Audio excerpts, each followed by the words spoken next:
love sending Kym pictures because she gets irritated. Whatever irritates Kym, I like to do. Funny mamas. So now that was I was like, I had to like a son. Two funny mamas. What's with the grin? Sherri and Kym. Happy Juneteenth. Welcome to the podcast. You messing up my thing, Dexter. Happy Juneteenth. Welcome to the podcast, Two Funny Mamas. I'm Kym Whitley in my full African garb. And that's Sherri Shepherd over there looking at me crazy. Hi, Sherri. Do you know what Juneteenth is? Do you know what Juneteenth is? Yes, I know what Juneteenth is. Do you know what Juneteenth is? What is it? What is it that it has to do with that cane with the dude from Africa? Well, that was the day of our freedom, but we wasn't free. Well, a lot of us thought we were free, but some of us didn't know we was free. So we were celebrating. Was it the people in Dallas, Texas? Was the people in Dallas, Texas? Dallas is part of it. Dallas, yep, Dallas. Okay, so what is the African man, the cane, have to do with that? Because this is where we started from. This is where we came from. You see them lips? That's your lips. Look at them lips. Same lips. Relax your lips, Sherri. Look at them lips. Same lips. See what I'm saying? Same hairstyle when you take that wig off. Same hairstyle.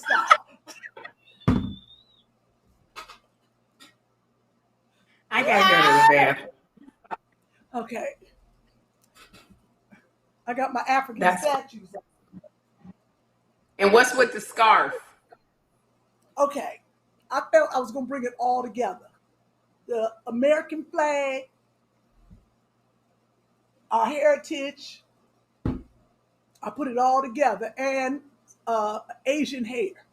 I don't know what that got to do with it, but it put the whole. And the hearts pajama tops with the cross. Why you going to tell everybody it's my pajamas? This could be a shirt. Why you say something?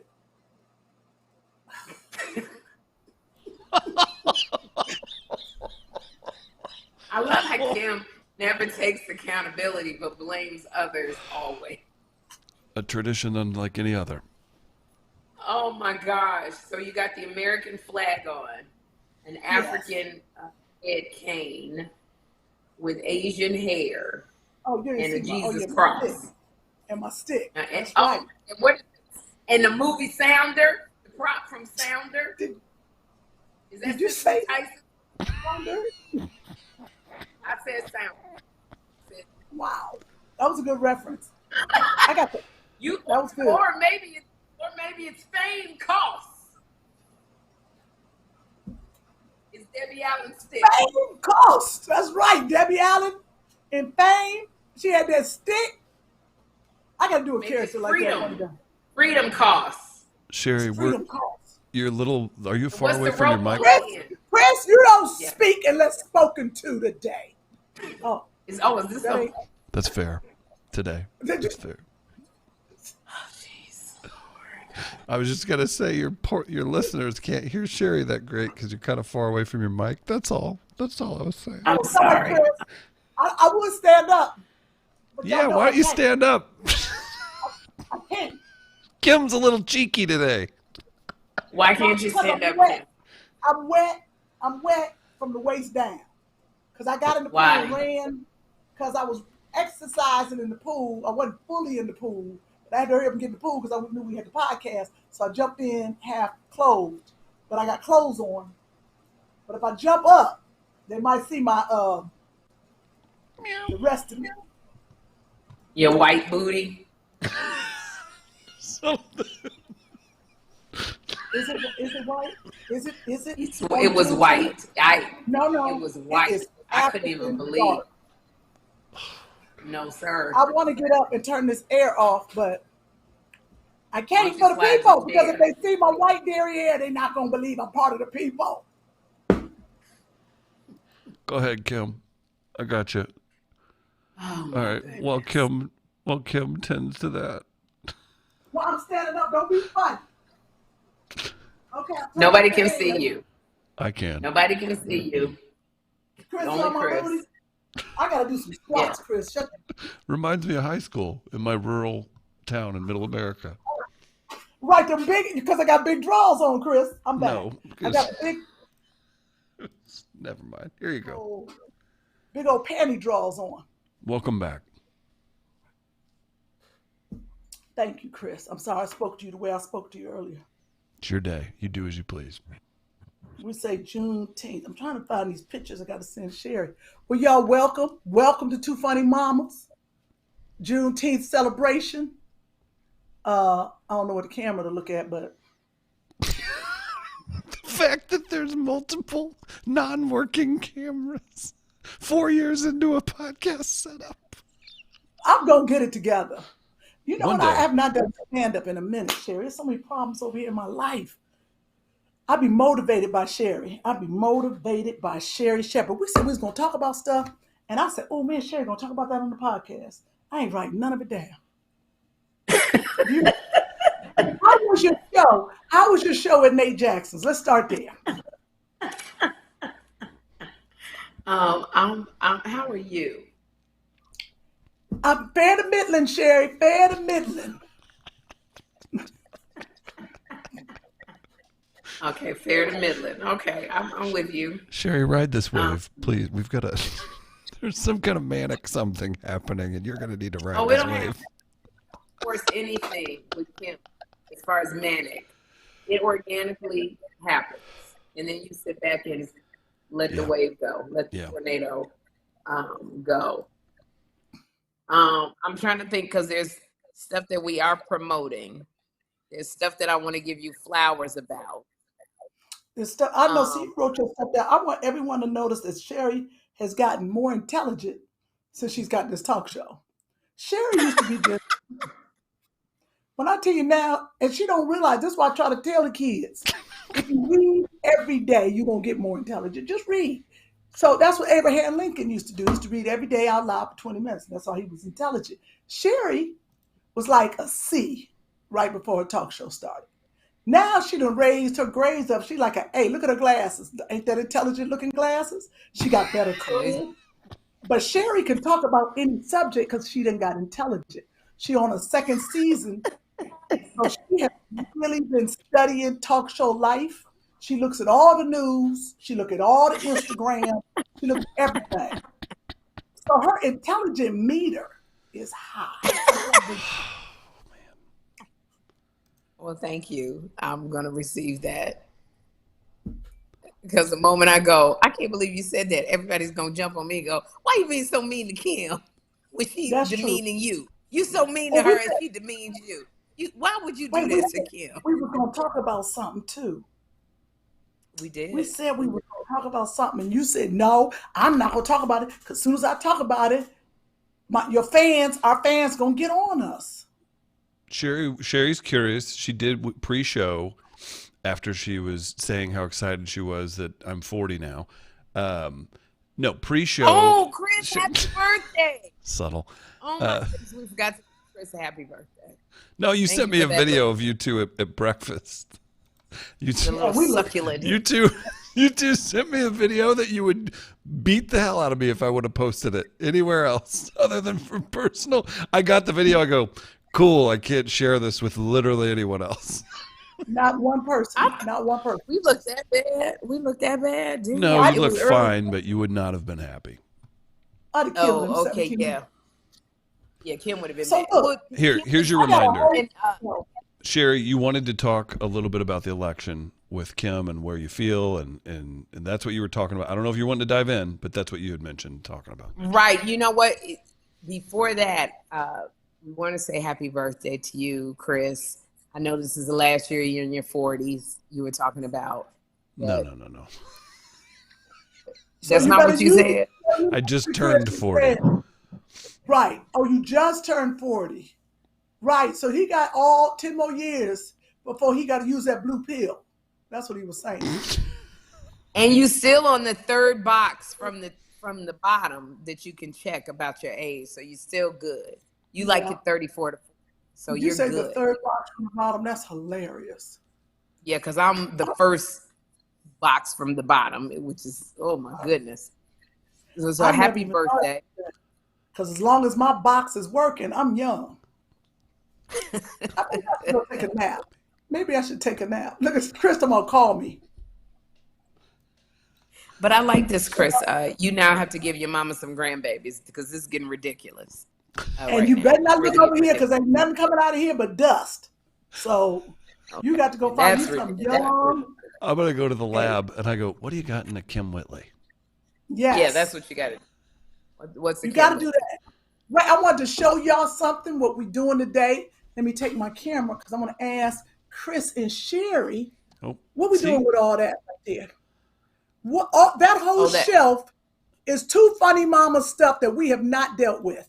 These are all the black businesses, stuff we supposed to show. Look at that, Chris. You see that white, what's it called? That white sweatshirt over there? We're supposed to be dealing with that. The Miracle Butter in the box, which I got to hide from people. And I don't know what's in that brown Chester. There go that little doll right there looking at me. Sherri, I'm going to let you take the lead on this. Oh, the doll. Yeah. Yeah, but we got the cups. We got, somebody sent me, I got to show that. That's on me. But I can't get up because I ain't got no drawers on. Okay, we back. Oh, my goodness. And I love that you keep telling people that you have no underwear on. And you got...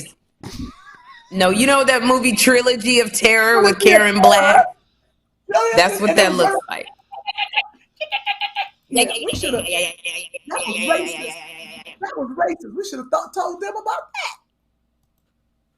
Oh. Well, at the time, I didn't think it was racist. I didn't even know what the word racist meant when I saw the movie. Right, me too, because I was an embryo. Okay. I was young. I was real young. I was about 4, I think. Oh, wait, go ahead, Sherri. We got so much to talk about. Okay, we wish, let me check this out. We wish Chris happy birthday. What did you do for your birthday, Chris?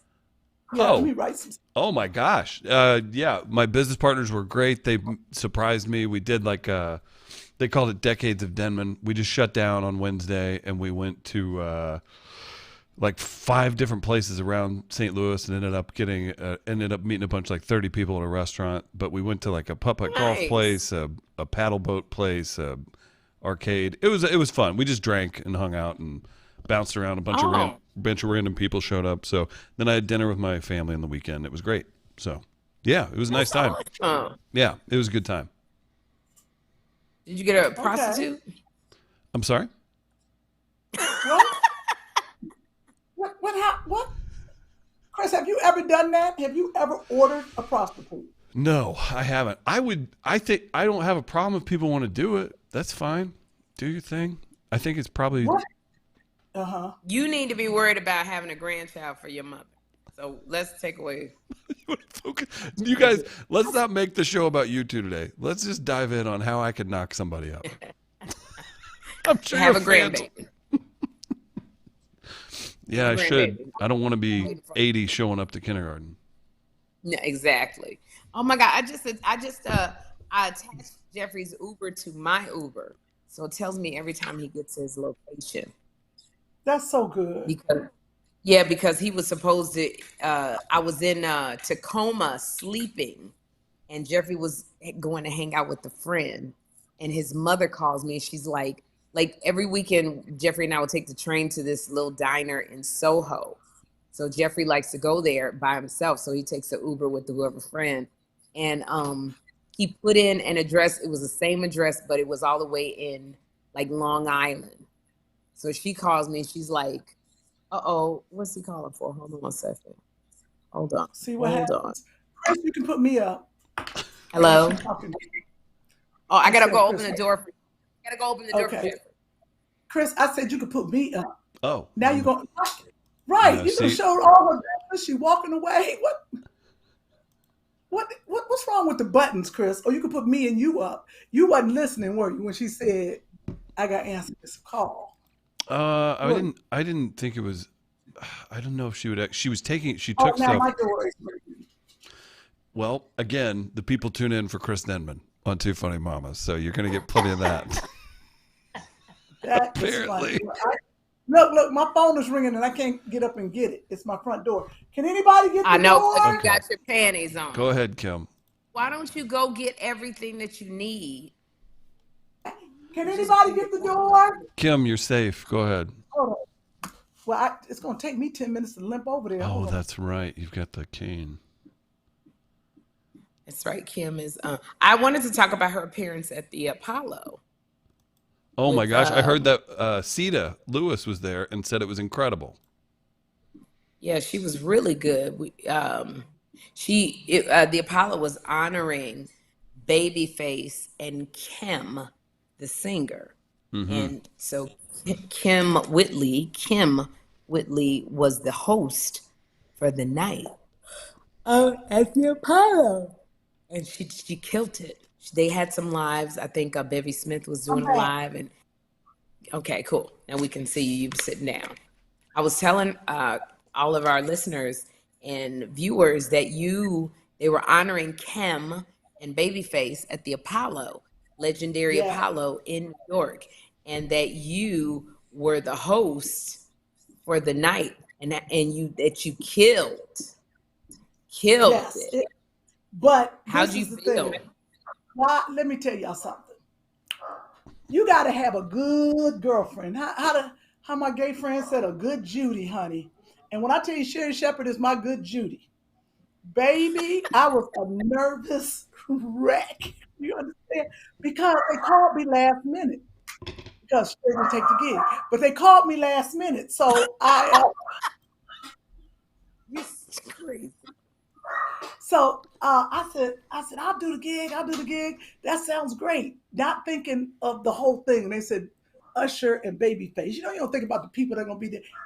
I didn't read the 90th anniversary of the Apollo. That's huge. Oh, that's incredible. I was like, yes, incredible. And the reason I said it, because I because I was doing the Emmys. So I had to leave right after the Emmys and go to Cleveland, then go to New York, because I had to go see my dad no matter what. I wanted to visit my daddy. Yeah. So I was rushing, and I say this because I didn't think the thing, me and my stylist, I didn't think it through. I was like, it's Apollo, fine. We didn't think it through. I grabbed, my hairstylist threw some wigs in the Ziploc bag. I grabbed this black suit. I was like, it'll be fine. I'm just going to go. Please, Chris, show the picture of me and Babyface where I look like his mama or his aunt. Oh, no. Sherri, look at me. Wow. Oh. Confirmation for your nephew. Oh, this no. is the face I'm making because I know what I look Why like. did you wear that black suit? I just grabbed it. I thought shiny, black. The hair was cute, but the hair ain't for that outfit. I should have had on straight hair. It was not a good thought. The pants was too big. Everything was too big. Wasn't nothing sexy. And I was limping. Oh, it was horrible. You know who you look like? You look like the vice president and CEO of the Gospel Association. That's exactly who I was. And my name was Esther. That's who I am. With Babyface, he was nice and kind. And I got to see my boy. I love when you look a certain way, they become nice and kind. They was nice and kind. Can I help you? And then I saw, you can show the next picture, Malik Yoba, he was fine. See, Malik Yoba has one of my bras, so he's always nice to me. See, I look young there because Beautiful. The angle is better. It's because you can't see the outfit. You look like you're running for office. You look like you're running for office. I do. So, yeah, face was beat. You look beautiful, though. Your girl from your show did my face. Yancy did my hair. Noni, she did my face. Nani, I'll be messing up her name. Great. I look great right there. Let me tell you something. From that, and Malik owns one of my bras because I signed it for him years ago when I was on Old Drama, and he brought that up. Okay. So the night was great, but let me tell y'all something. Yes. My girl, Sherri, don't you talk. Let me say this. Oh, boy. Oh, girl. Sherri Shepherd. I called, this is what friends do. I called her because I was like, I'm hosting. I don't know, what, you know, what it's going to be Babyface. It's going to be Usher. I'm going to be talking about Usher. I got these jokes. Now I got jokes all over the place. Everything is everywhere. It is. Right. I'm going to say this in the beginning. I'm going to da-da-da. And then I'm going to say this. And then Sherri just had to calm me down. I don't know if she called me a bitch, but something felt like she shut me down. It was like a slap to the phone. Oh my gosh, girl. You said so y'all can understand the world of comedy and hosting. You know, you want to go out there, I got teleprompter for days, teleprompter everywhere. Oh, thank you. Teleprompter. Sherri says, hold up. What's your opening bit? I tell her my opening bit. She was like, okay, that's good. That's going to make them laugh. She said, then go to the teleprompter. I said, okay, go to the teleprompter. She's like, okay, now you sound like you're reading church announcements. She said, you're going to have to break off from the teleprompter and be Kym. So I was like, okay. She said, you're going to break off from the teleprompter and be like, hold up, I can't take it. I got to say what I got to say. And I broke off and went straight to Usher. Was like, Usher, I got my roller skates with me, boo. Then I hit up Babyface. I was like, Babyface, how long we gonna call you Babyface? You more like grown man face. Boom, joke. I said, okay, I'm messing up. Let me get back to the teleprompter. Killed every time. So I kept using that, right? This is all Sherri Shepherd told me. Break off, be Kym, let them see you, instead of being the church announcer. So then I got back in, okay, start the show. I get off. I come back for another chunk, and she was like, why you got all this written in the teleprompter? You gonna sit there and read your jokes? I was like, oh, she said, that's horrible. You're gonna be horrible. And because at rehearsal, I was horrible. I was like, none of this gonna work. She said, use bullet points, because these are all new jokes. Like I'm gonna hit them here, I'm gonna hit them there. So she was like, just put the bullet points down. I put the bullet points and I riffed so much so, y'all, that then I was running around. This what made me mad though. But Usher gets on stage to accept this award. They said he accepted his award, and then he said, where is Kym Whitley? I want Kym Whitley to come up here. I got Kym Whitley yelling my name. I'm up in who's dressing? My. Who? I am in Johnny You're Gill's in Johnny dressing, Gill's. talking smack, because me and Johnny been friends for years. Why did I do that? And I missed all of Usher. I can talk to Johnny on the phone. Never did see Usher. Never did, or his wife. I was mad. So if anybody know Usher, tell Usher and Jennifer, my bad. I wanted to see them, wanted to hug them. And then I wanted to ask for tickets. So that was that. I finished the night, and this was the confirmation where I was like, your friends come in when you need them. I walked into the after party, and let me tell y'all something. I felt like I killed. It's different people clapping, and you're great. When you walk in, they talking about how great you are. The people at Apollo said, can you do this every year? We loved you. And then a lady said, I didn't know who you were, which kind of insulted me. But she was like, I didn't know who you were, but I sure asked your name, and I'm gonna watch everything you do. So now the only thing Sherri failed at is my look, my outfit. She offered me a dress, but I was like, girl, you too little. I ain't wearing your dress. I should have taken a dress and just never turned around. Yeah, because I always have clothes for New York. Like New York is a different vibe from LA, but it's still, I got a lot of dress clothes, little chic outfits. I do have them. Baby, I did my church announcements. Y'all see I ain't posting none of the pictures, right? She ain't posted a picture. Why? I'm not, nope. And then John called me. I love John. This is when your friend said, he said, this is the first time I ever seen you look like your age. Oh. He said, how you going to be fly on Friday night at the Emmys and then turn around and look like grandma on Tuesday? You know, I'm going to say, so before people start, get on John is the one person, you need a person in your life who lovingly will tell you some stuff. Like John will say, he does it lovingly, but he tells the truth. Because like John will say to me, I remember I was on a View one time and he said, Sherri, you gaining weight. You getting complacent in your marriage and you're gaining weight and it's not looking good. Like I didn't get mad. It was embarrassing, but I said, thank you. and I got back on my health kick and was looking good. He was like, you just, you know. And so John said that to you in a very loving way, but he said it just like he said it. They were trying to save him. He said it like he said it, but we've been friends for years. I'd have said the same thing to him. I showed him. You would have. Checking his outfits on your show. I'd be like, why you had that on? So we talk to each other like that. Yes, you do. I have to say that. Yeah, but he looks cute. John's my boy. So yeah, can't nobody say nothing about him. Okay, well, that's cool. We are all friends. Yeah, we are all friends. Why did you give me the finger? Did I? Oh, no, yeah. I was scratching my nose. Oh, you feel a little insecure today, don't you? Today is Juneteenth. Loving words to you, my sister. My sister. No, but I want to say, Kym, I think you focused on the wrong thing. I think you focused on, oh, I didn't look good. Oh, I didn't, why did I wear that hair? Because like I was talking to you on the phone, so I never saw what you were going through with your hair and makeup. You always look good. You look beautiful. You did look like the gospel CEO. Like you've made all of the gospel greats. They came through you. But I do want to say this. I was watching Bevy Smith's lives, and I was watching your live, and this was a big night at the Apollo because they were honoring Babyface and Kym, and you came out. And, sometimes you got to lift up your friends because they just don't. It happened to me when I was at Martha's Vineyard and I was freaking out because I'd never done Martha's Vineyard. And I felt the audience might be a little too bourgeois for me. And Kym just got me all together and I was able to do an hour for them.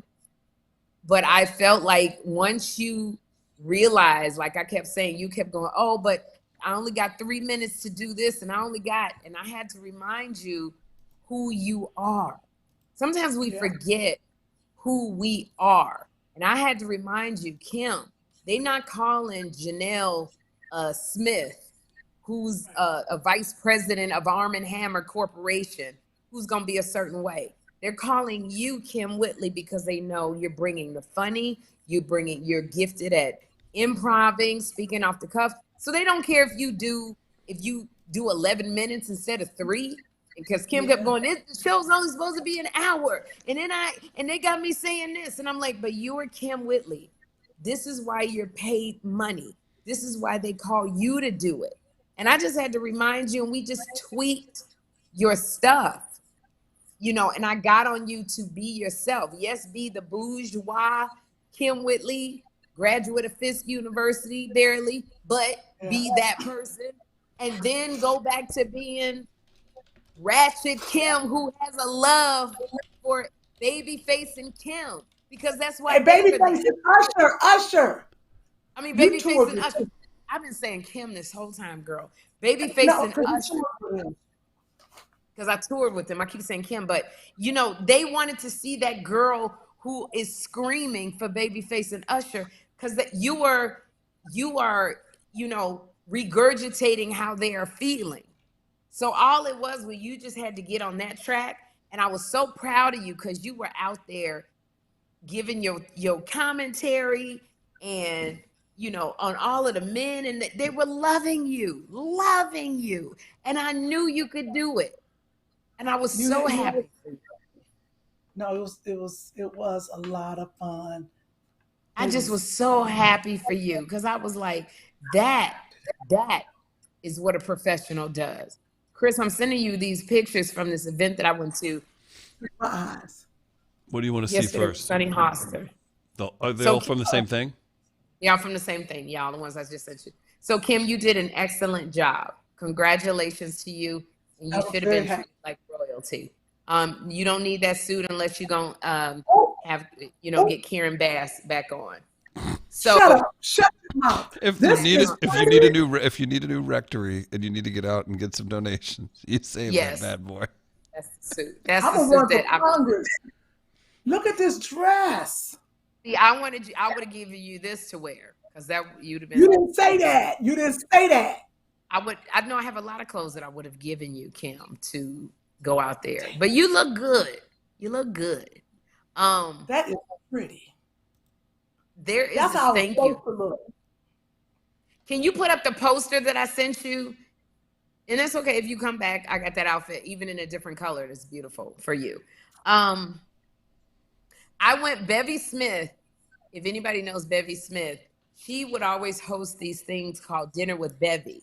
Bevy worked with the fashion houses for a big magazine, and she was like their style editor and all of that. And she saw that all these big fashion houses would always give their clothes to the actors, and she got this idea to get these athletes and musicians in front of these big fashion houses.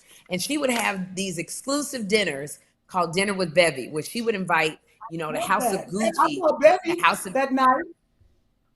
Yeah, Bevy was there recording you. She was like, you were excellent.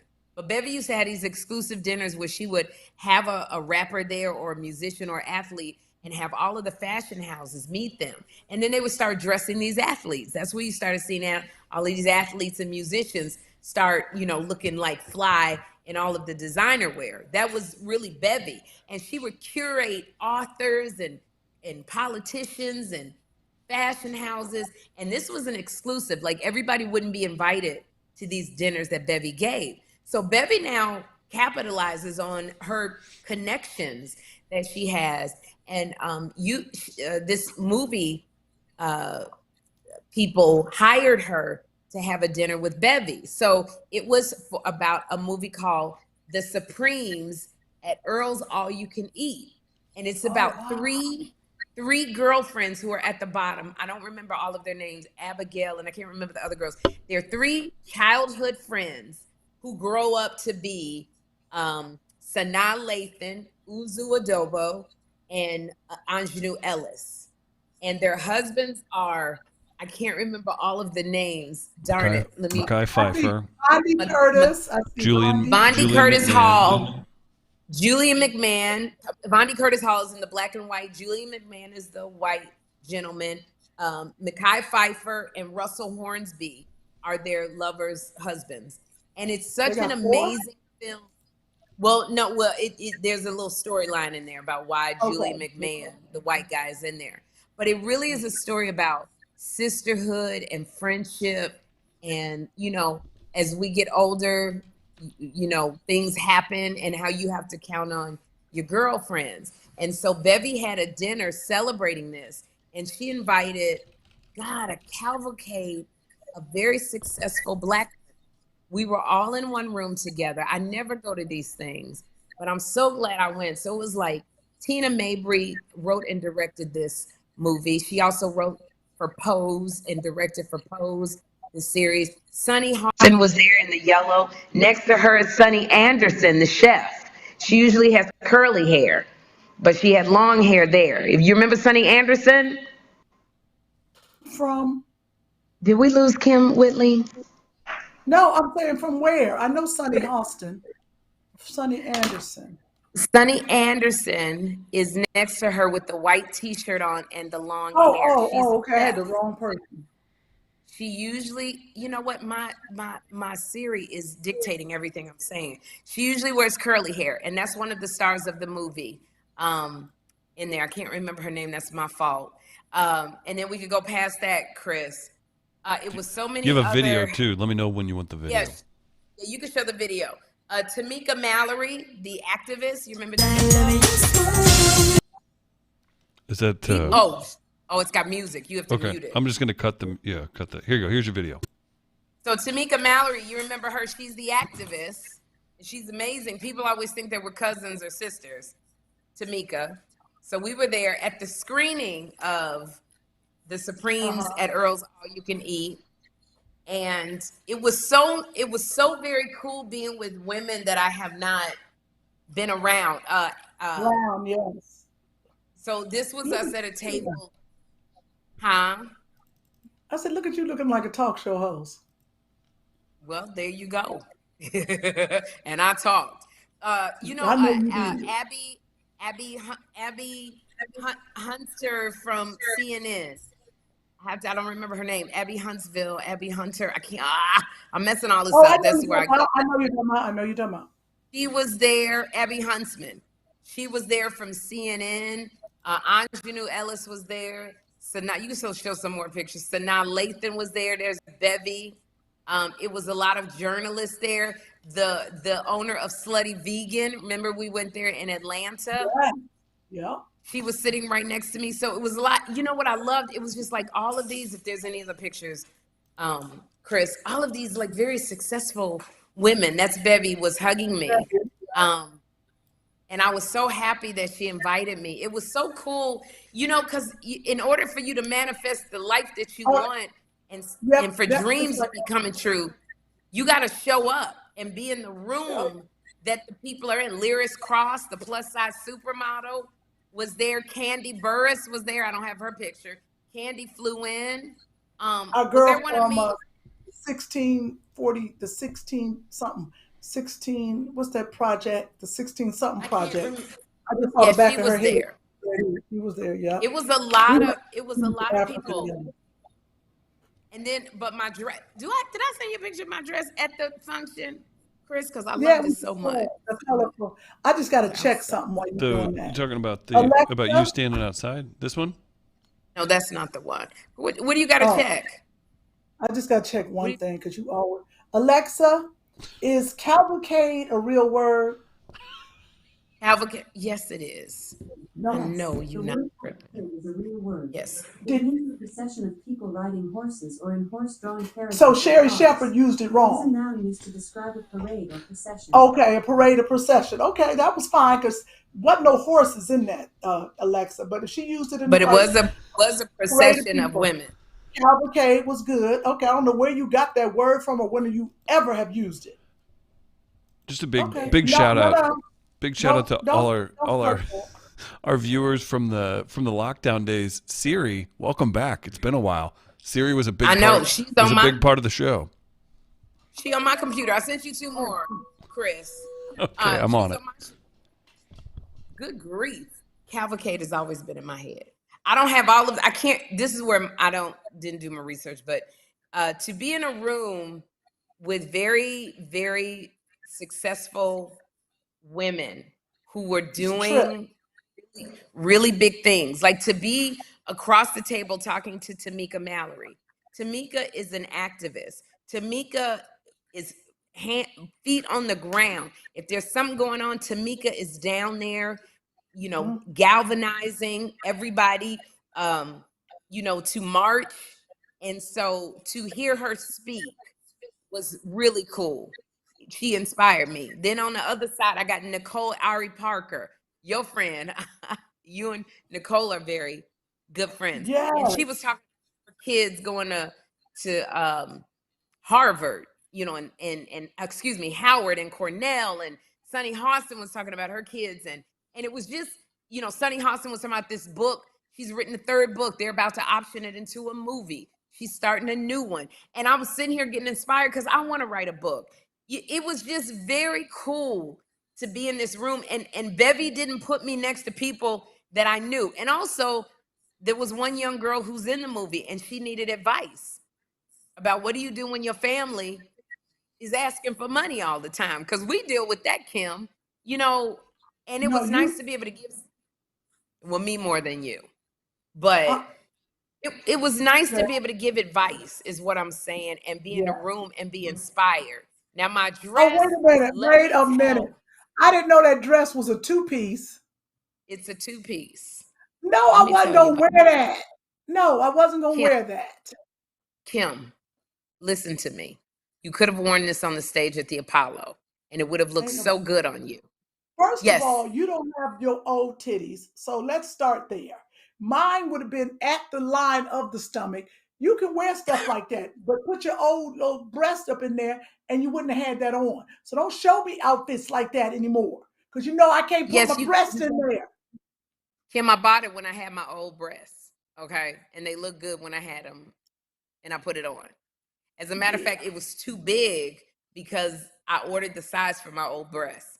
So it really was too big. So it would have looked really good on you. You have more hips than me. I got my old stomach too. Not the stomach that was in the pandemic. I got my old stomach because I've gained weight. Kym, you know what my stomach looks like. It covers all of that up because it goes up high. You would have been great.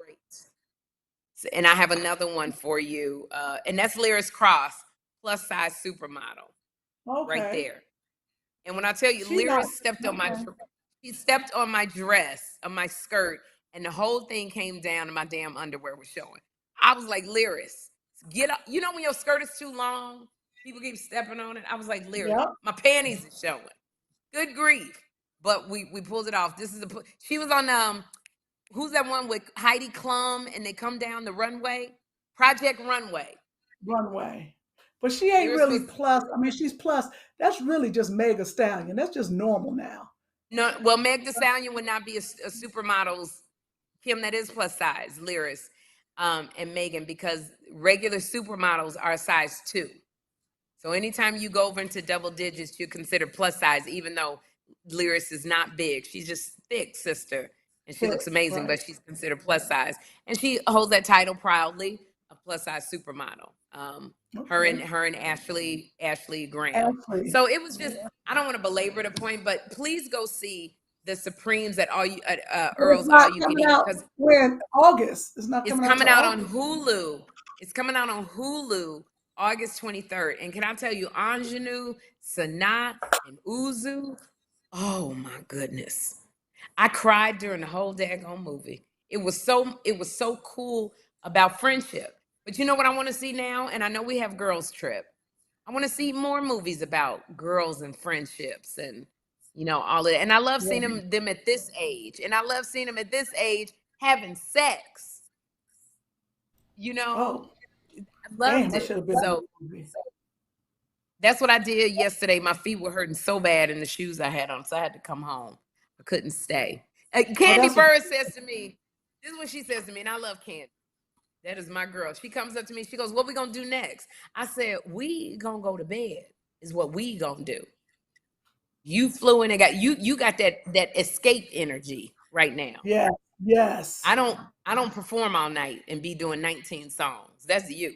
So I went home. I know Candy was like wanting to go out. And go see The Wiz, because Candy is the producer of one of the producers of The Wiz.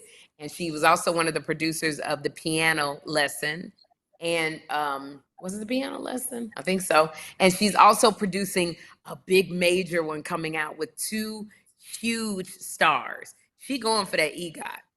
It's Candy is producing. We need to produce. We need to produce a Broadway show, Kym. I'm down with it. I am down with that.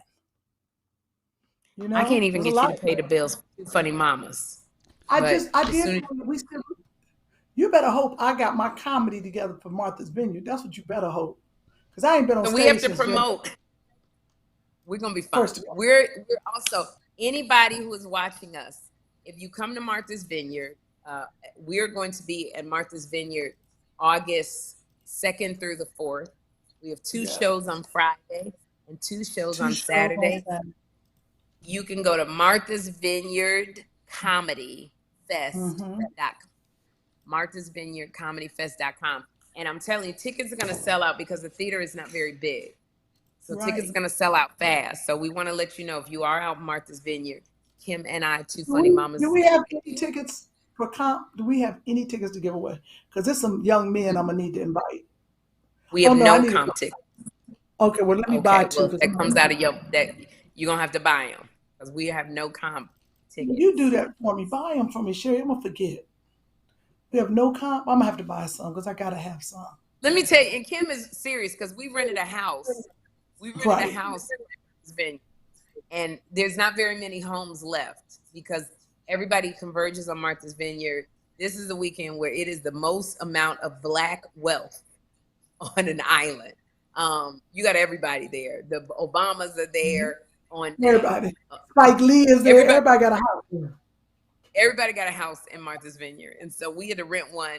I don't know how far out we are. If we can get an Uber, if we need to get a car, or we can ride our bicycles because they have bicycles. But I paid half the house, and the other half is supposed to be paid by Kym. I don't know how many times I sent that bill to Kym and went, pay your half. And they sent me a thing and saying, you about to lose your deposit. We about to rent this house out. The one thing you don't want to be in Martha's Vineyard is with no place to stay. Because you are SOL.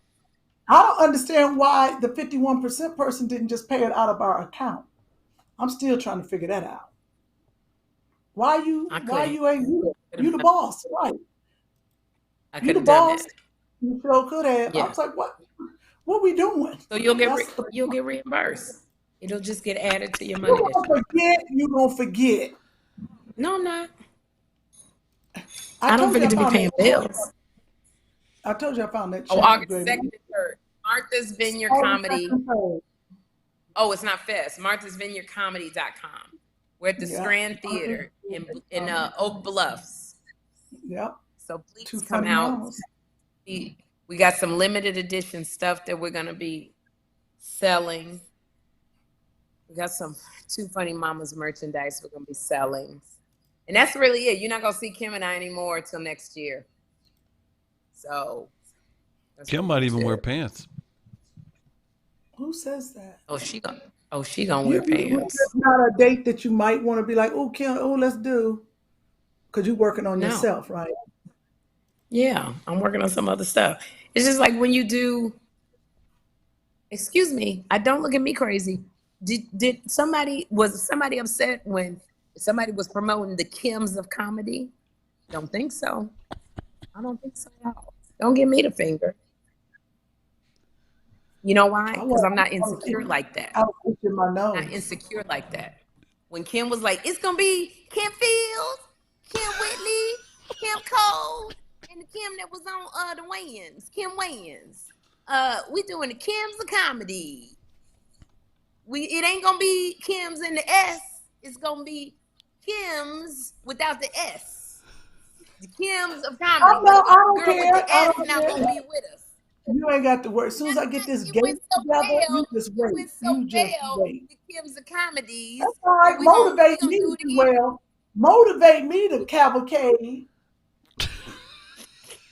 We got a cavalcade of Kyms, but the S on the end of the Kym, she not invited. The S of the Kyms, and we doing it in another city because we did so well that we just trying to get a manager to send us all over the country. Happy Juneteenth with the Kyms, but the S not gonna be there, so it's the Kym time 4 day of comedy. I'm gonna call Rashawn and see what the hell happened. Call. See what happened. I have some stuff up my sleeve. Oh, you got a lot of stuff up your sleeve. Call it the Skims of comedy. I done heard a whole bunch of stuff up your sleeve. No, I don't have that much. Just a couple things. Good. Get them up your sleeve. Get them up your sleeve. Got a couple folks in the live chat. You've got almost 900 people tuned in right now. Renisha says, I think that Kym's of comedy thing is brilliant. Very funny. We've got folks tuned in from Ethiopia. MT says, lots of love for both you beautiful ladies from Ethiopia. Thank you. Launer's definitely trying to go see you live in Martha's Vineyard as well.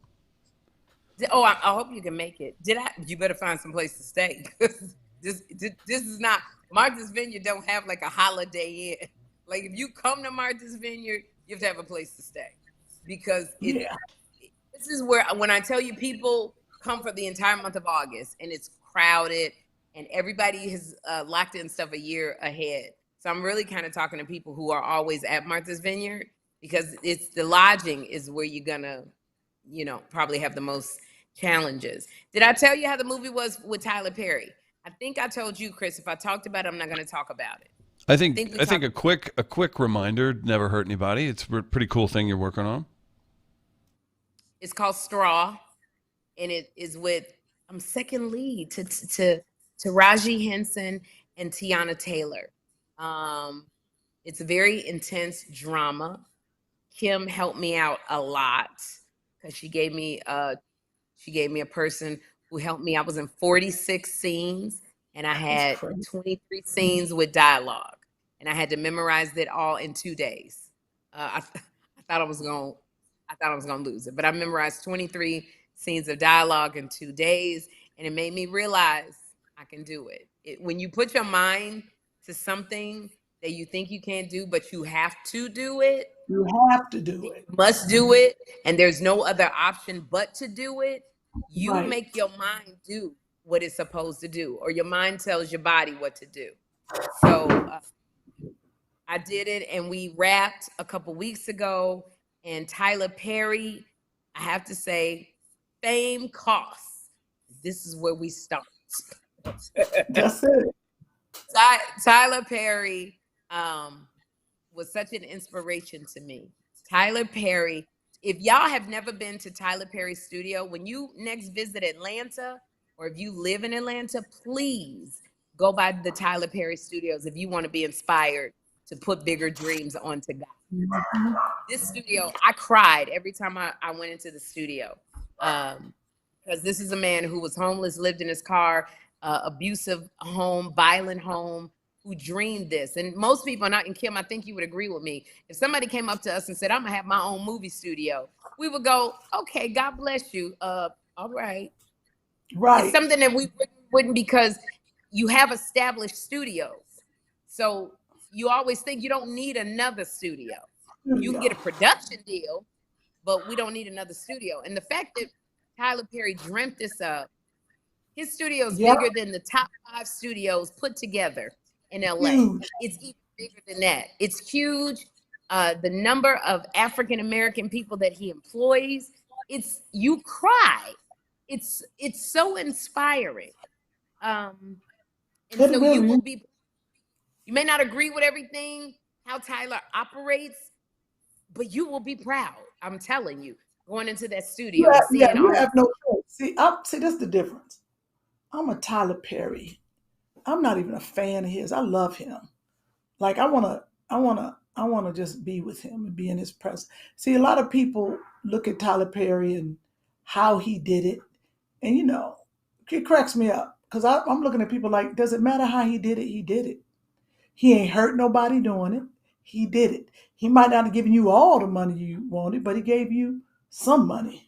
He put a lot of people to work. He put a lot of people to work. He put a lot of people to work.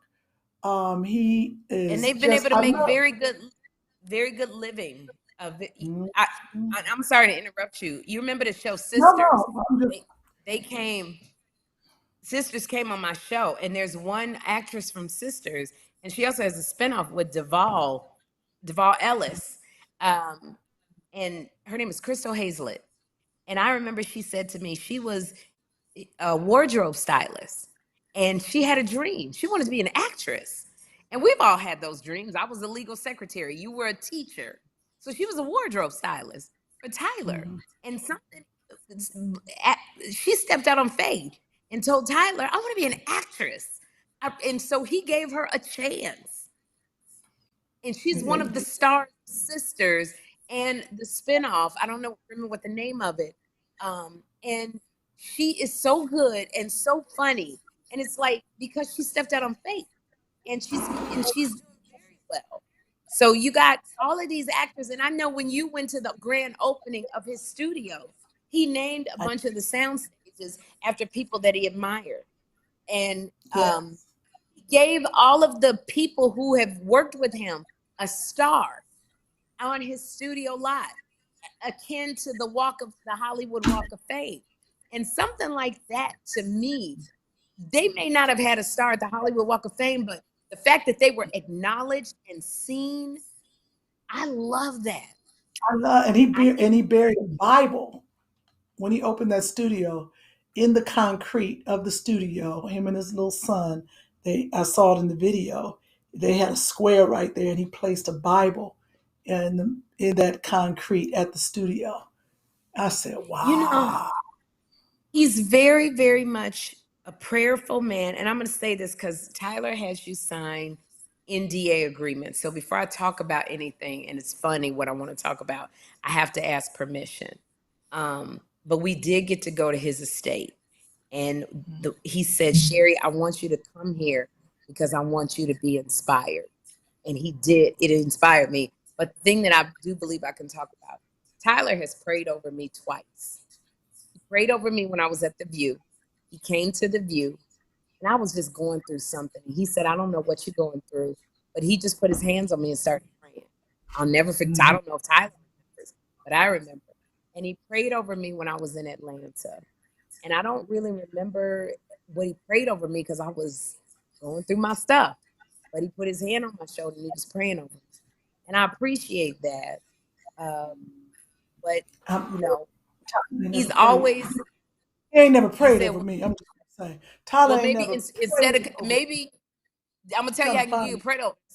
Instead of going to Tyler, because this is what you're going to do when you see him. You're going to say, I heard you said your little prayer over Sherri. I know you was over there with your little prayer, Tyler. Okay, that don't get you no prayer. Because that's what, Kym, you do.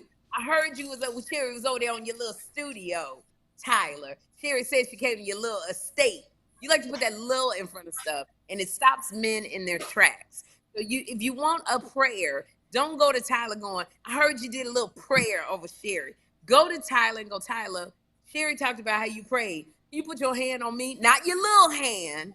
Can you put your hand over my little body? Say that, Kym, because you want to use the word little. So can you put your hand over my little body and pray over me, Tyler? Say that. I'm gonna ask Tyler. I was looking for, I don't know what I did, where we put it, his book.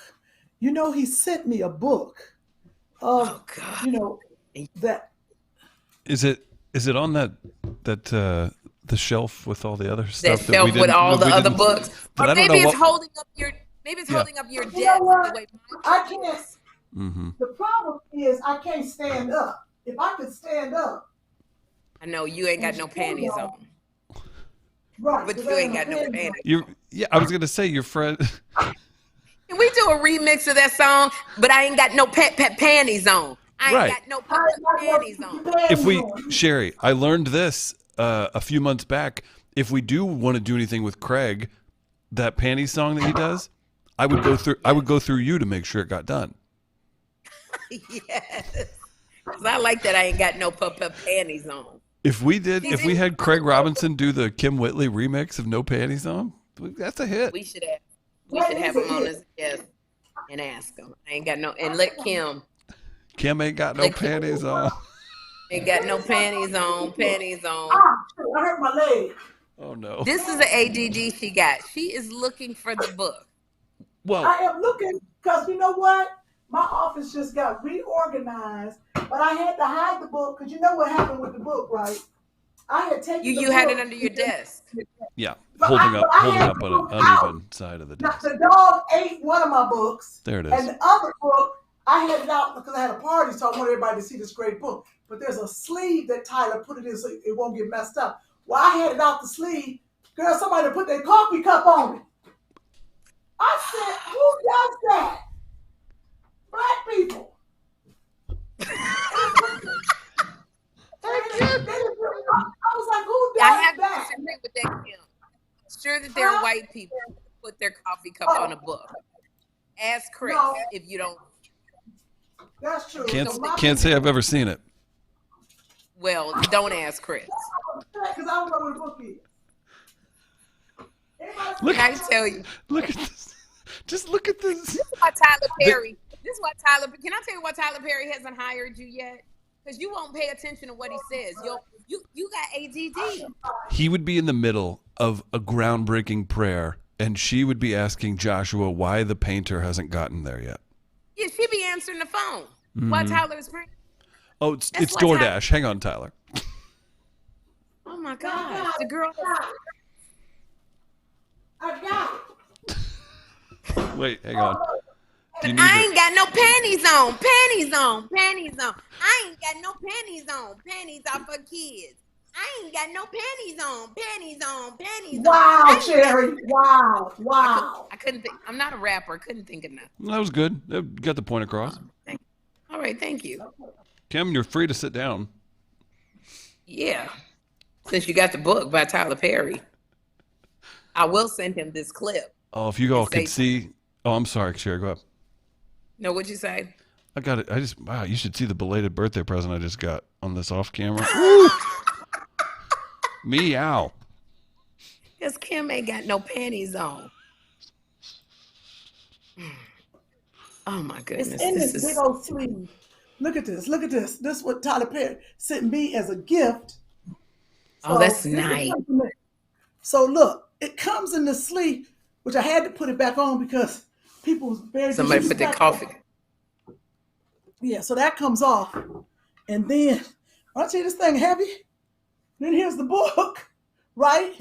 So, but you see, look, this is what's so great about this. See how it says his studio, right? That's a studio. That's amazing. This is the red carpet that went all the way. See these buildings on each side? Those are the, what do we call those? Sound stages.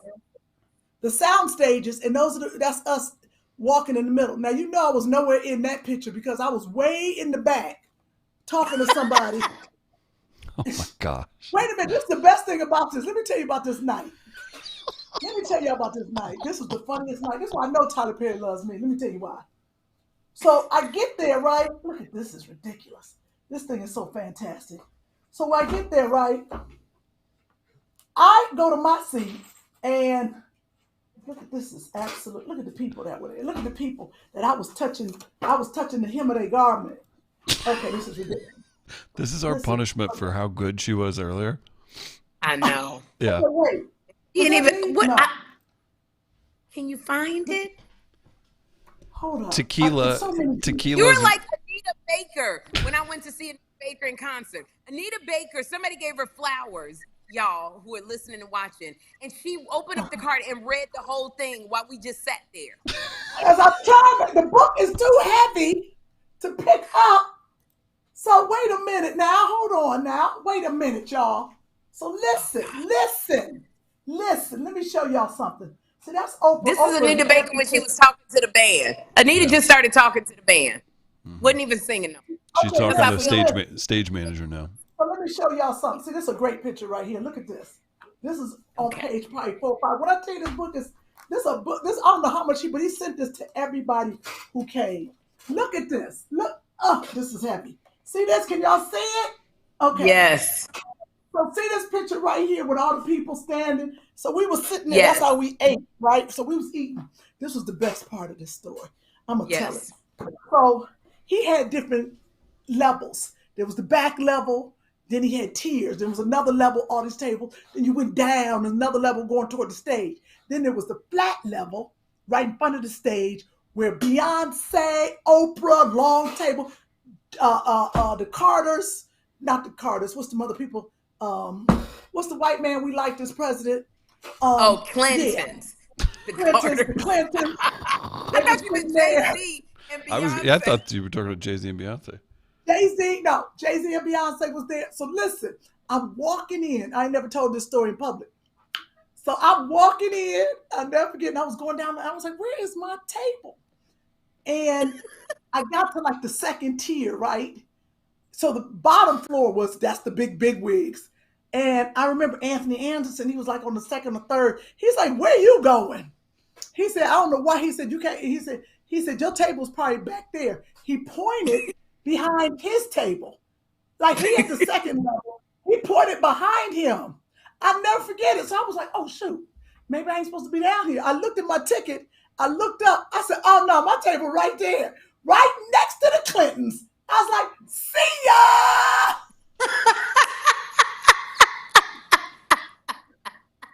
I was on the first level. That's what I knew. I said, Tyler Perry loved me. I don't care. I might have not done a lot of work, but Tyler Perry loved me. He had me down there sitting at the table with the people. Do you think Tyler thought you was Jack Gay? I did think of that. One of the Kyms, one of the other Kyms of comedy was supposed to be sitting there. Do you think he thought you was Kim Wayans, or maybe he thought you was Kim Fields? That was a great night. I was with Beyonce. I was with. Meanwhile, Jack Gay was up there on the set. Jack Gay was up there at the 7th tier. Man. I think this picture. I think he knew it was coming. This one, he knew it was coming. He was praying. He knew it was coming. Look at this picture. Oh, put that down. Put that down. Put that picture down. He was like, help me. Jesus. Look at this. Can I have that book, Kym? Can I have that book? Are you? Are you kidding? You done messed up my light on. Your light's all about. The Hey, light. while But Kim she got adjusts her Tyler light. Perry's phone number. All I got of Tyler Perry is memories right now. And you will sit here and ask for my book, Mary J. Blige. I'm listening. Because I'm gonna see him and I want him to sign it to me. Oh yeah, I'm giving you this book. To you. Yeah, I want him to sign a book to me. I want him to see Sherri. All right, here, while you fix that, I wanted to say a quick shout out to everybody in the live chat. Thank you so much for tuning in. There's new people. There's a lot of new people watching right now, and you're getting a treat. This is what it's all about. It's Two Funny Mamas. If you haven't yet, subscribe on YouTube. We've got Spotify, Apple Podcasts, wherever you get your podcasts. Make it happen and support the show. We put out new episodes every single week. So thank you, new viewers, old viewers, medium viewers. Thank you so much for tuning in. Thank you. Who is that right there? Who is that? Hold on. Who is that right there? Who is that light-skinned girl right there? That's you. That? That's right. You. Lift it up like an inch, Kym. See that, huh? That's you. Kym, that's you. What? It's you want fine. to see my thigh meat? That's thigh meat right there. Oh, no. I know, because Kym ain't got no panties on. Kym ain't got no panties on. Panties. Got no panties on, because panties is for kids. Okay, hold up. My legs are showing. Oh, Lord Jesus. Like she's on the toilet. Lexi, shut up. Lexi, shut up. Shut up. Jay-Z and Beyonce. We can't see That's it. what I'm trying to figure out. I'll never forget. Look at this. This was right here. This was right next to us. Look, these are beautiful. And there go your girl, Anita Baker. See? Anita right there with Sam. Beautiful. And Halle Berry off to the side. See, look at these big old pictures. Jay-Z. And everybody thought I was Beyonce that night. Because what? Her hair was slicked back, but mine was big and blonde. So Beyonce was like, I'm going to take you everywhere with me, because everybody, they was coming to me, even Oprah. They was like, Oprah was like, that's just Kym. I was like, what? That's a good sitcom title. Maybe that's Oprah was manifesting it. That's just Kym. That's what she was. Because I was standing next to Tina, and they had that big old blonde hair, and Oprah was like, oh, that's just Kym. I was like, damn, Oprah. Well, you the one was going around telling everybody, I love your little jacket, or I see you sitting at your little table. So you just like, Oprah. That was a great night. That's all I know. It was a great night. Can I have that book? Because I want to have Tyler Perry sign it to me. No, he's not going to sign it to you. That's the only thing I got of Tyler Perry. I tried to have his baby, but it's too late. I'll be damned. Yeah, it's too late. Not for him, but for you. But I told you to tell him, and you didn't even give him. Did you leave your uterus at a studio? Oh my God. What? I would leave it right there. If he can put my uterus in that cement with that Bible, we might be able to have a baby. But you know what? It's so funny, because when I was in the studio, I saw a tree, and I thought they called it the uterus tree. It might have been yours. It might have been. It might have been. Tyler said, if y'all don't bury the uterus. Woo! That's a heavy book. Let me tell you something. Tyler Perry don't do nothing send small. that book out. I'm gonna send you my Federal Express number. And No, I want that how book. about come get your vanity? How about come get your suitcase of t-shirts? How about come get your suitcase of books? How about come get a bunch of other stuff you got here in my house? Do you sell my bicycle? Do you sell my bicycle and my roller? You know, you got a vanity here that weighs 8,000 pounds. You said, Kym, hold this in your garage for a month, didn't you? That was 1997. When you really need to go on, I'll come get it. When you really need to go on, I'm gonna come get it. I'm gonna show you this vanity that Kym's holding for me. It's amazing. It's like she said gorgeous. Vanity for a month, and then she promised. And I even called Edie. I was like, "Can you please just get a moving truck that's going from here to New York? Just put it. Ask them if they got some space. We're gonna put it in the back." Because her name is Sherri Shepherd. She on TV. She got a show. I'll give you the address. You can drop it off at the studio. You give them the studio address. Yeah. I'm gonna send this vanity to to Chris. It's such an amazing vanity. Send it to Chris. Here it comes. All right. Whilst you're sending that, I want to remind everybody, if you're in the Northeast in August, guess who else is going to be there? Your favorite two comedians, two funny mamas, presented to the 13th annual Martha's Vineyard Comedy Fest, August 2nd and 3rd, 2024, marthasvineyardcomedy.com. It's at the Strand Theater in Bluffs, Massachusetts. That's Martha's Vineyard. If you're going to be there in August, there's all kinds of great shows, but you don't want to miss these two, as they've had to add shows, and it's going to be a wild time. It is going to be a wild time, and we cannot wait to see you at this show. Here it is. Happy Juneteenth. Well, I just wanted to say that Tyler Perry has really become a mentor to me, and I'm just. Are you just sending the one? Oh, here we go. We got a second one. I just sent you two. So he I just feel very blessed to be able to talk to him, and he gives me advice. It's really, to be able to call and say, I need to talk to you. How do I find harmony? How do I find balance? And he's given me such great advice. And the one thing he said, Kym, he said, number one, Sherri, you have to have friends in your life who are not needy. Your friends you can't have friends in your life that are going, why you didn't call me? Where you at? What's going on? They have to know, if you don't talk to them in 8 months, y'all can talk to each other and it picks right back up. Because he goes, where God is 8 months. you. 8 months, I'll send out somebody to kill you. But I did tell him when he said that, I said, I love that. I said, I heard you. I said, all my friends are pretty much cool. They don't bother me. Kym is always calling me Tyler. And he laughed and he was like, yeah. I said, that's the only one who called me. Where you at? Where you been? Why you don't tell? And then even when I told you what Tyler was saying, Kym was like, did you tell him that I'm over here? I want to. That's what Kym was doing. Not once. Oh, Sherri, I'm so happy for you. Did you tell Tyler I want to be in the movie too? No, I didn't tell him that. So somehow when I talked to Tyler again. Oh, you just tell Tyler I love him. I just love him. That's all. I just love him. That's all. No, you know how awkward it was trying to work. We were talking about something so, not even like, I was going to say ubiquitous, but I'm going to take that out. We were talking about something so not important, and I had to put it in. He was like, I need y'all to move the lights over to the left. And I said, Kym, love you. He said, what? I said, Kym want to be in a movie. He was like, what are you talking about? I had to just throw it in there.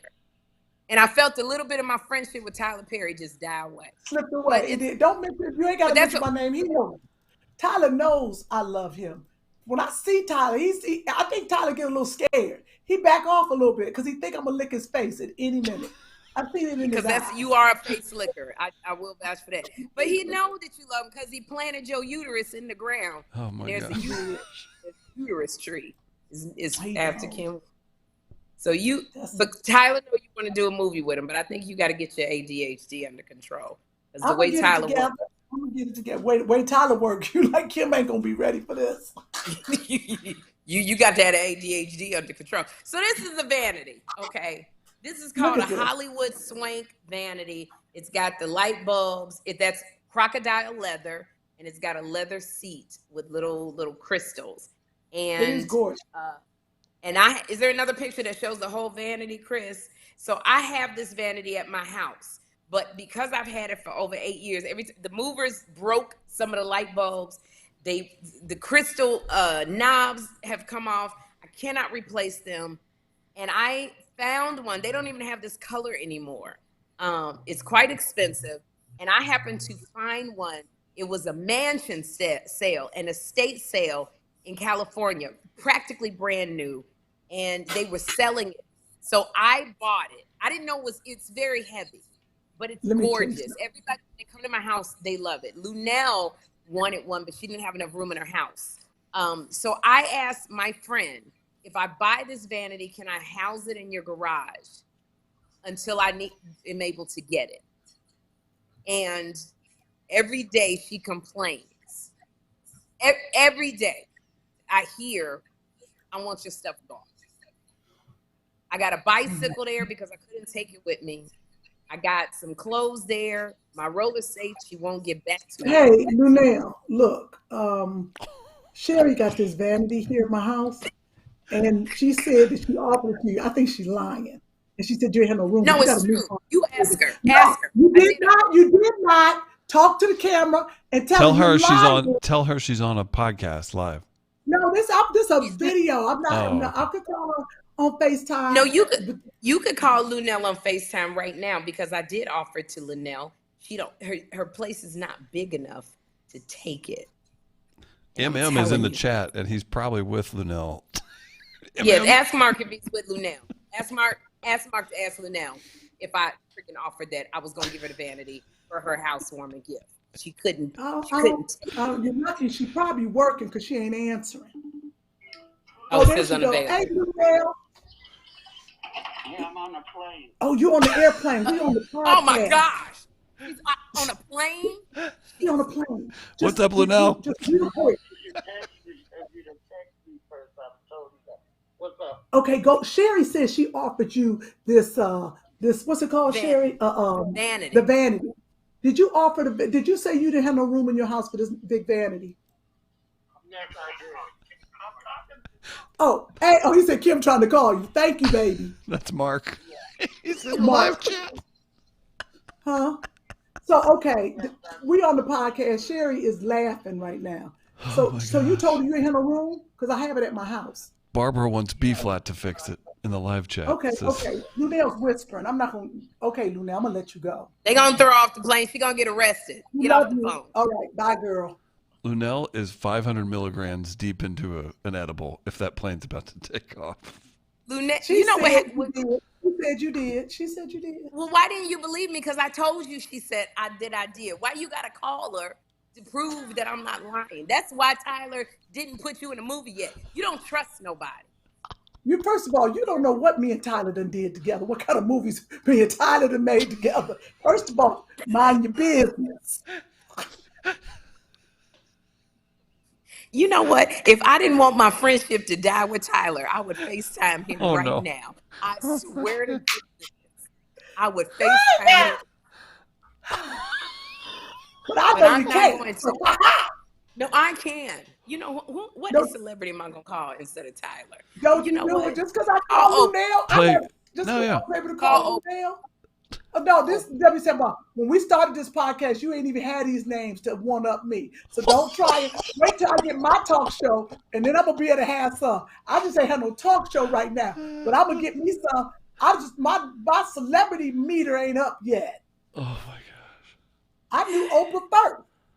And Tyler. All right, then who can you call? Wendell? I just lost their phone number. Don't throw Wendell under the bus.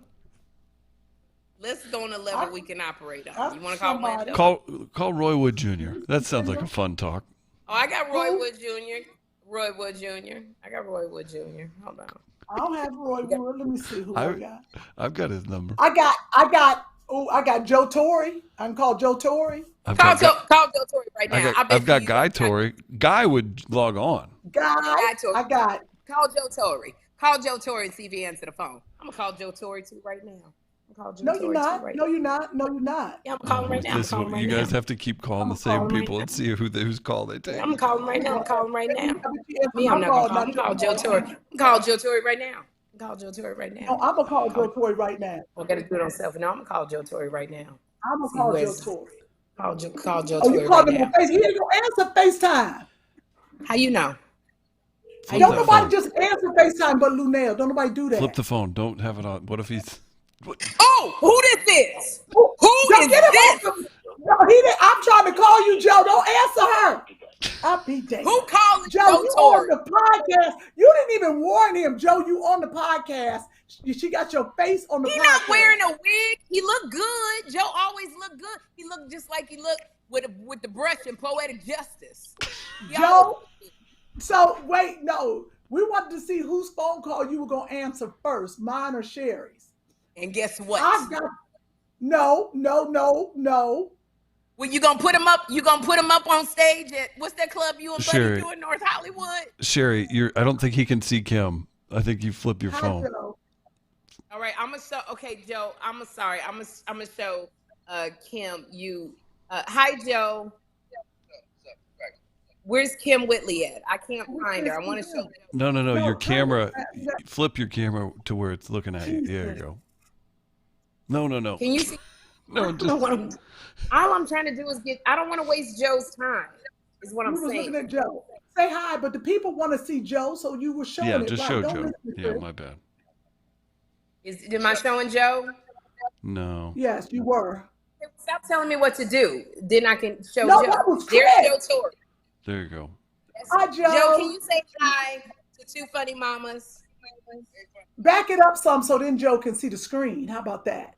But what I'm saying is Sherri's camera is pointed at her sink. It's not pointed at the screen. Okay, y'all gonna make me start cursing because I don't know what I'm doing.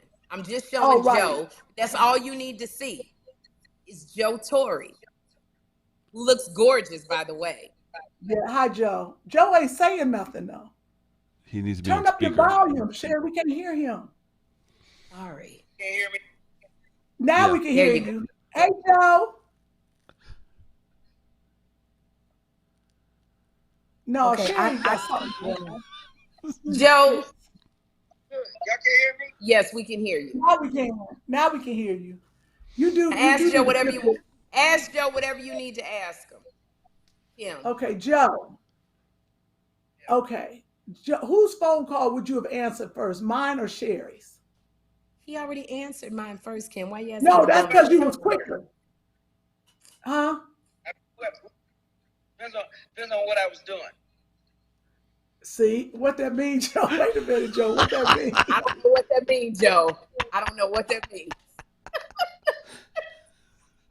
I have no idea what that means, Joe. Damn, Joe.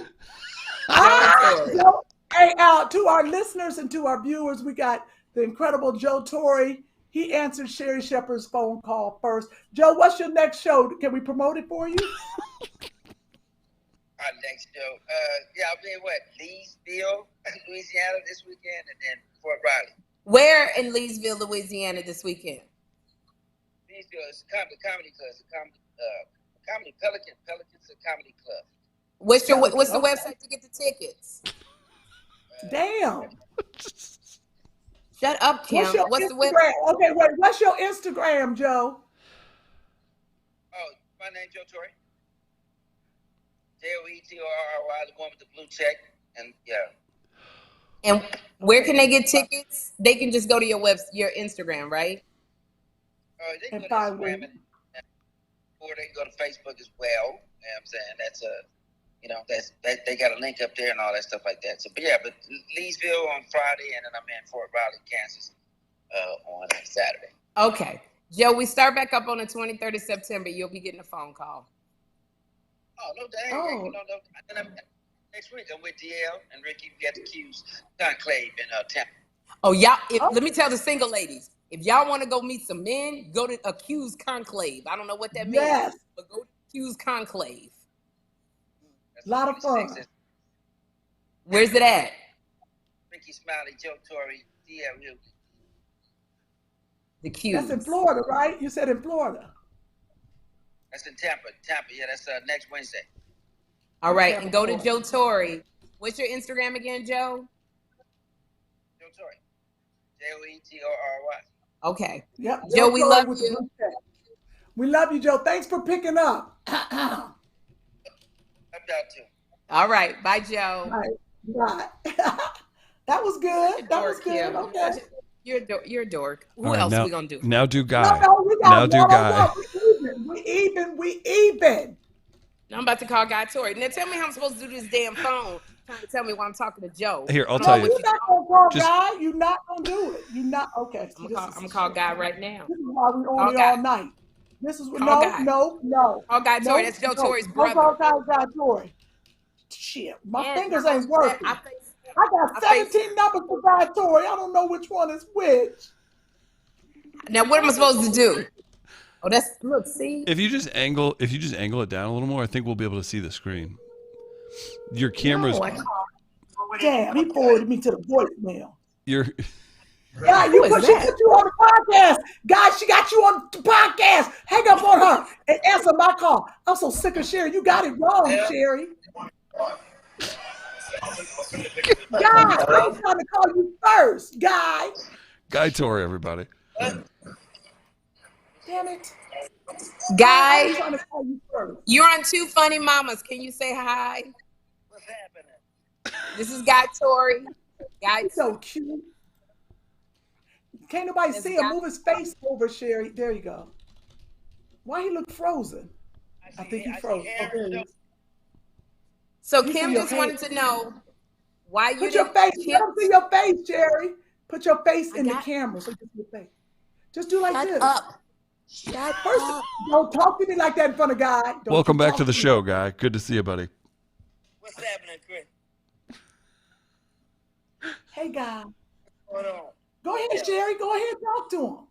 So, Guy, can you hear me? I can. Kym wants to know, she called you at the same time, and she wants to know why you didn't pick up her phone call and why she has 11 numbers for you. I tell you why. One, this is my brand new phone I got yesterday. So yours came through first, and as I was answering yours, I saw Kym calling on the old phone, which I'm in the process of transferring all my apps to the new phone. And so I answered yours, and as I was answering yours, and she called on the other phone, which is crazy. That was good. That's a good it's not answer. on anymore, just the Wi-Fi. Joe, Guy, you know what that sounds like? That sounds like what you tell your girlfriend, number 2. No, look, I can show you the time. Look, hers came through at 5:17. Okay. Yours that was good. Like 5:16. Wait, okay, where are you, Guy? I'm at home. Well, I'm at the Cigar Lounge. Do you have anything? That is. Do you home. have anything you want to promote? Any comedy shows that we can promote for you? Yes, I'm in Atlanta this weekend at Uptown Comedy Corner, and I'm in St. Louis this weekend at the Funny Bone. Is there a website we can go to get tickets or? GuyTorry.com. Okay, we got you, and we love you, Guy. Love you, Guy. I'm gonna send you a nasty picture later. All right. Oh. Go ahead. Let them flow. All right. See you later, Guy. All right, Guy. Wait. No, la la la la la la la la la. I don't even know what he's saying, but I know it's wrong. Happy Juneteenth. Happy Juneteenth, Guy. Juneteenth tennis shoes on. There you go. Thanks, Guy. Did he say Juneteenth tennis shoes? He did. I'm gonna let Guy go. We love you. Okay. I'm tired of this. People are it's requesting. 5:20. It's time to go. People were requesting Oprah on the next Face Off. We gonna both lose Oprah. We do that one. Let me tell you something. Kym and I will both be on the island without access to Oprah. If we do that mess, it's just there are some people that Kym and I have on our phones that we could never FaceTime like that and put them on. Because even if we asked them if we could do it, that the answer would be no. Some of these people are like, some people are like, you call these kind of people when it's break glass in case of emergency. Like if you really need them and putting them on FaceTime, talking about, hey, Oprah, we will both be not working. Only time the person I called I really need was Jamie Foxx. And I called him one time. I really needed nobody like that yet. Riri says call Cat Williams. Do you both have his number? I'm sure mine is old. I think you should still try it. Try it out. Try it anyway. FaceTime him. Go, Sherri. Go. See, Sherri's a good cavalcader person. I'm not a good keep up with the friends, call them all the time. I'm not good. Did you end your message with Guy saying, I'm going to send you some nasty pictures? Is that what you said? Oh, yeah. I'm glad you reminded me. Let me send him one right now on my foot. I'm going to send him a picture of my foot. Argellis wants you to call Lena Waithe, sissy. We can come Lena ain't cussing me out. No, she don't cuss you out. She may not cuss me, but maybe I could call her and ask her, is she going to put me in a movie? Oh, do it. I don't know. Here's the thing. Lena hasn't put me in a movie yet, so I don't think I could be on the outs, but she ain't put me in a movie. I ain't got Lena's number. What? That's embarrassing. Oh, damn. Why don't I have? Why don't you have Lena's number? What? I don't have Lena's number. And you're not gonna get it either. Yeah. Nope. How about one of the other? I asked you for Lena's number. I thought you sent it to me when I asked you for it. One of the other Kyms is being requested. Call Niecy or, well, we see B flat and Andre enough. So That's Lena, not really a win. We're on the podcast, and Sherri is shocked that she doesn't have your phone number.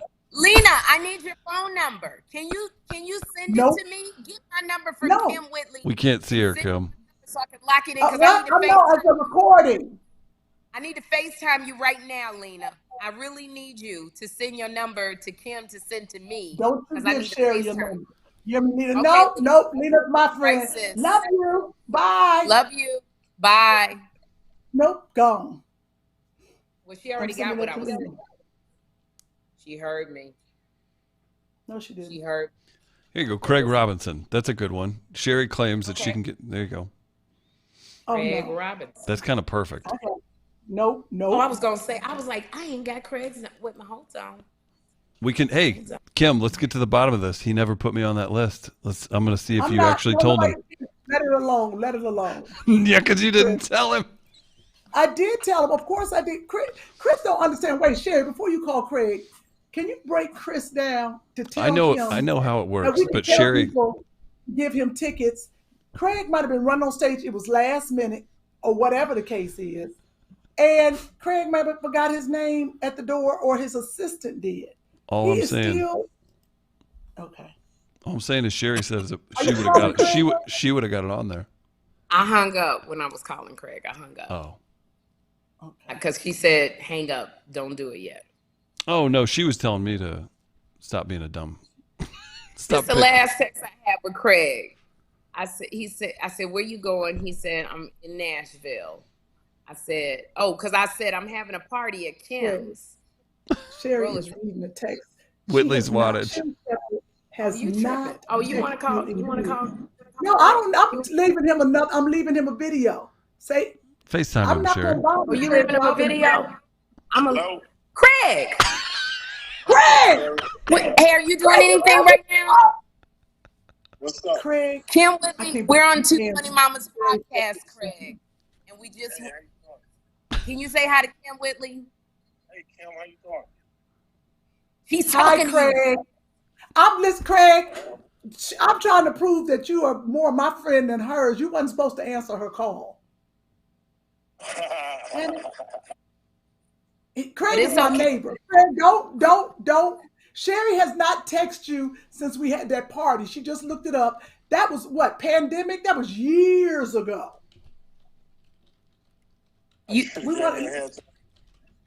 Well, Craig, before we let you go, is there anything we can promote? Are you doing any stand up? He got a show coming up. Didn't you have a show last night? Oops. Yeah, I had a show last night. Okay, that doesn't matter. Where you at? Where you at? Right now, Is there anywhere that you are now that they could go to? I'll be in San Diego this week. Okay, American Comedy Company. Thank you. We love you, Craig. I'll be back. I'll be good. Okay. All right, thanks, Craig. He don't like Craig you right right now. He had to go to the. Craig sounded like he had to go to the bathroom. That's what Craig sounded like. But it's okay. How about Tisha Campbell? Tisha Campbell. Let me see. Oh no, all right. No. Tisha's because Tisha's at the Hollywood Bowl right now. I was supposed to go with her. Oh. Well, what happened? What happened? No, the truth is this. I got to see Mickey in town. She right there, and I'm about to get off. See, Mickey been there for 3 years. Right, but Tisha invited me. How I look going to the Juneteenth with Tisha, and I got to see Mickey sitting here. That's rude. Why you gonna say I have a? Oh, she only had one ticket. Okay. Do you think your friend would have held it against you if you went with Tisha Campbell to the Juneteenth thing? Yeah, just like you would have. Okay. Well, then you couldn't go. No, I wouldn't hold it against you because I'd have been twice to the Hollywood Bowl with Tisha. We had fun each time. Yeah, I would have gone. Who's she seeing? I don't have as many friends, so let me see if Tisha answer her FaceTime Because I know She's not gonna if she's at the Hollywood. Okay, well, let's see. Who's she seeing, Kym? No. Oh, it's a great group of people there. I don't want to talk about it. And you didn't go. I got to do a Zoom at 6 o'clock, which ain't gonna give me no more time out this seat. I got to put some pants on. Oh, now you go. So you gonna put panties on for your Zoom? Hey, now. But we don't get panties. And I'm wet. Remember? Hold on. Who is that? Tisha? Tisha, don't answer her call, Tisha. Tisha, don't talk to Sherri. You my friend. Tisha, don't talk to Sherri. We're supposed to be together right now, me and you. And Sherri is like, she gonna answer my call. Tisha, you're on a podcast. Tisha, we're on the Two Funny Mamas podcast. You're on the Two Funny Mamas podcast, Tisha. We love you. Yeah, we love you. Y'all are crazy. Good thing I got makeup on. What's going on? We love our friend. Oh, we love Tisha so much. I wanted to come with you today. What's she doing? Wait, Tisha, did you invite Kym to come with you? Because I don't believe that you did. I actually did, Sherri, because I thought, well, here's the thing. You guys are my only friends. And I thought y'all asked in the US. So I actually had 2 tickets. So I brought but I didn't know your ass was in town. Oh, I mean, your behind was in town. That's okay, because I would have come. You know I come to anything you I wanted, but that's not nice. Sherri. You stood me up. You only date, and you stood me up. Yeah, that's what Kym does. No, I feel, you don't understand. I want to be there so bad. I'm sitting there with no panties on. No pants on. You don't have any panties on, Tisha. I got panties, but I don't have no draw. Listen, Tisha, I wanted to go. I've been sitting here frustrated because I couldn't go. Okay. Sherri. Listen, Kym, you guys are my only, like I said, you are my only friends. I ain't got no friends. We love you. And we love you so much. I wanted to go to the Hollywood Bowl. Please invite me again. Sherri said she's been with you twice. Yeah, me and Tisha went, and we had a good time. We went to see her. It was so much fun. So we're going to let you go, Tisha, and we love you. Is she still? Okay? Are you still at the house, Tisha? Aren't you supposed to be there? I'm about to leave in a minute. Okay. Shut up! Big old dog. Okay, I love you, girl. Okay, love you, Tisha. Wait. What? Y'all got with the podcast. Is this on camera? Yes, it's live. Yeah, flip it so she can see it, or back it up so she can see it. Sherri. Okay, hold on one second. I'm gonna flip it. Okay, now she can see. She can see it now, Sherri. Just pull it back. I don't think so. I think Sherri just needs to angle her camera. Okay, hold on. Tisha, can you see it? I can see you. Okay, can you see Kym? No, you turned it to you. Because you turned the camera. Don't listen to Chris. No, but you need to listen to me. She can see you, Kym. She can see you, Kym. I can see you, Kym. I can see you, baby. You got on a really cute Hulk scarf on Hogan. your head. What you rolling your eyes for, Kym? What you rolling your eyes for? Because Sherri, can you see Sherri's big head? No, she's looking at you. You could just have backed it up a little bit, Sherri, so she can see both of them. She can see the whole screen then if you back up. You don't need to see me. She's looking at you. So I want to apologize. I wanted to be there. You know, Chris just be doing stuff. I want. You have to do. You got to work. It's all good. You know I love you. No, there's other things happening. Sherri done called a bunch of celebrity friends and they picked up. I called my friends, didn't nobody pick up. She didn't want to tell you that. Yeah. I didn't see, my phone is on silent and I happened to turn and I saw Sherri's phone. Okay, that's fine. I promise. That's fine. Sherri been conclaving it and cavalcading. You're supposed to be with me right there. You're supposed to be with her. Kym, we've got to do the Act Your Age watch party live. It made it my fault. How did that happen? Oh, Tisha, What? we want to congratulate you on trending on Netflix for you guys' show, Act Your Age. Yeah. And that, like, is absolutely amazing. I'm putting you back on the screen because I want people to see your face, your beautiful face. You look cute. That's a cute outfit she put on. Looks really cute. And we want to congratulate you. Everybody loves Act Your Age, Tisha. We love you. I wasn't going out with Tisha looking like that. Look how she looked. I've been looking like her mama. I'm not doing it. Look at you. No. Half your Look at breasts the is bra. out. Look at the sexy bra and the little hat. Catch something. You don't need to catch none. You look good. And You I've look been out amazing. there in a pajama top.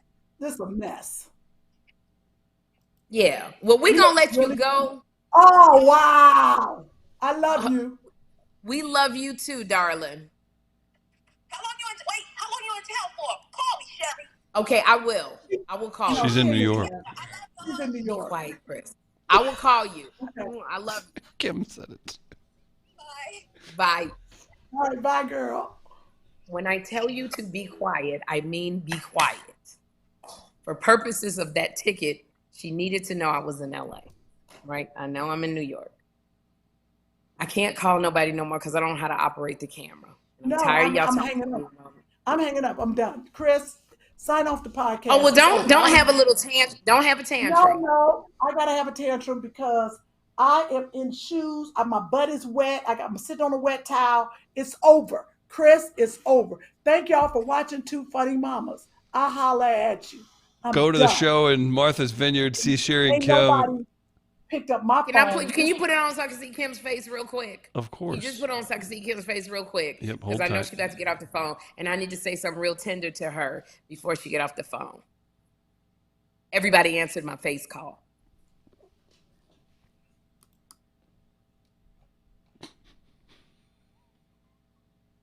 She got off. She exited. She's gone. Oh my gosh. Sherri Shepherd, Kym Whitley are in Martha's Vineyard. What a great show. Sherri. I hung up in your face. I hung up in your face. We gonna take some caller stuff, and I know you gotta get off the phone because Kym ain't got no panties on, no panties on, no panties on. You Kym take ain't got some no calls. panties on because panties out for kids. I got another Zoom. I'm gonna stand up, Chris. Don't put me on camera. Oh jeez, I'm so tired of this. Hold up. I need to call Tyler Perry right now. That's what I need to call. FaceTime him right now so he can see you.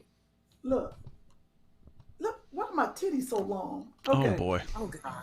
Oh gosh. Oh my gosh. Can we take some? This don't make no sense.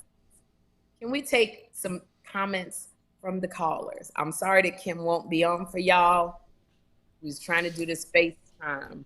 We need to do a segment like that every month. Live chat has been chatting away, and thank you because you've been well over 1,000 viewers for a while, and we appreciate every single person. Also, you listening after the fact. You got to subscribe to the YouTube channel so you can catch these lives. JN says, "What an epic show! I have not stopped laughing. Real tears." Everybody, including Veronica Williams, super excited about Tisha coming on. MM says we're about to take off. That's MM and Lunell. Delith is laughing. Melissa's laughing. Ty's laughing. Stacy J's having a good time. Solange is saying such a great show. Abby says, "Kym, we love you. Don't be mad." She's a good actress because she had you all fooled, and that's the kind of behavior that gets me and Sherri roasted in the comments. I keep telling him exactly. But yeah. I keep telling Kym, people pick up on FaceTime. They do. I think that's the fun of FaceTime. Kym says she hates FaceTime, but every time I call her on FaceTime, and she picks up. When I call her on the regular phone, she don't pick up. But when I call on FaceTime, she picks up. Everybody I call on FaceTime because they know me. So right. Craig was the only one I didn't, and he would have picked up. People just tend to pick up FaceTime. I don't know why they don't like it, but they do. And I talk to all my friends on FaceTime. I would say, do we want to try and call a few more people, or you want live chat? No, I'm not going to call anybody else till Kym is on the thing because it's not as much fun. It's way funnier whenever Kym's Time's out. Some more love from the live chat. J-Rock, the actor. We need a sitcom or movie starring Sherri, Kym, and Coco Brown. Tyshawn, I hate getting a FaceTime call out of nowhere. I hear you, but I think it's fun if you're in the right mood and surprised. And well, like, I think here's it.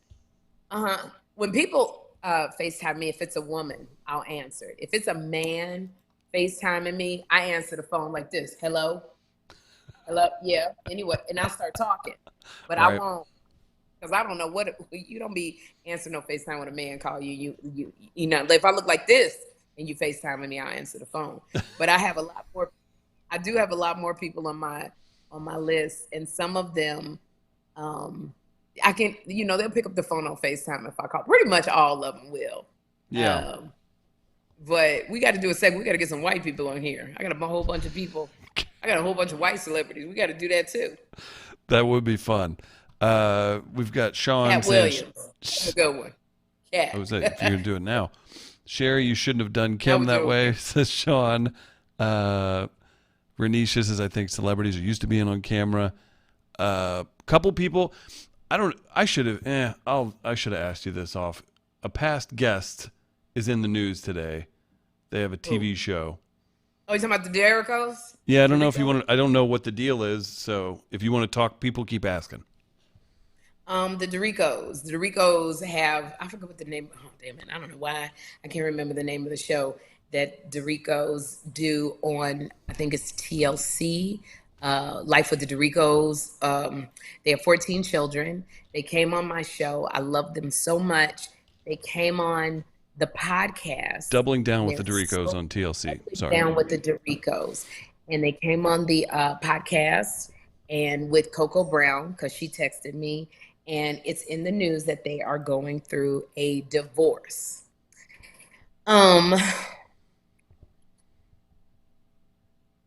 I'm not happy about this at all, but I can't speak on it. I have to talk to them and get permission on what I can say, because I love them both, love the kids, and I'm not at liberty to speak on this. So what I will say is, please say a prayer for the Derricos. They love each other like nobody's business. I will say that. He loves his wife, and she loves her husband.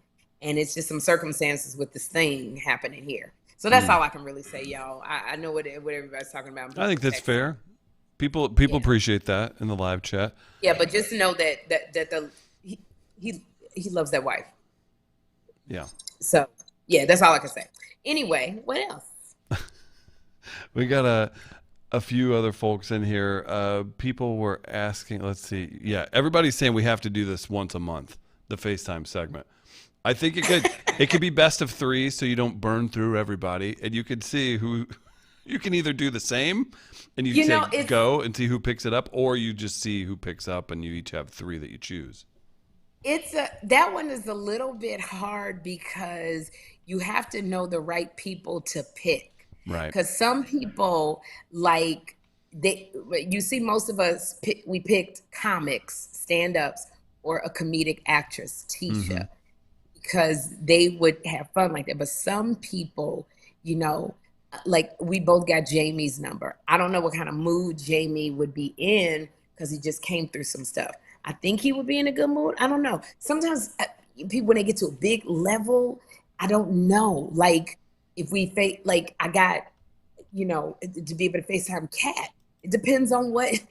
Right. I don't know what mood people gonna be in. And if you get somebody on the wrong day in the wrong mood, then you find you be trying to call them, and then everything go yellow on the phone, and you're like, damn it, they didn't block me. So you have to know who's going to. You can stop putting up 2 funny mamas, Chris. If they ain't on the island, they ain't coming. I tell you, maybe we'll sell a couple tickets. You never know. Maybe Barack Obama will be listening to the podcast and see it and come. But it's kind of like with that FaceTime people, we just got to do it and see. We just have to do it and see, because I think it would be fun to FaceTime people that you guys like you say, FaceTime Cat Williams to to do something like that. I think that would be a lot of fun. Can we? So and then it's No, finish what you're saying. I have a memory that I was going to bring up about with FaceTime. Yeah, you don't want people to think, oh, you're just using this to get like you're using me, right? Even though we are.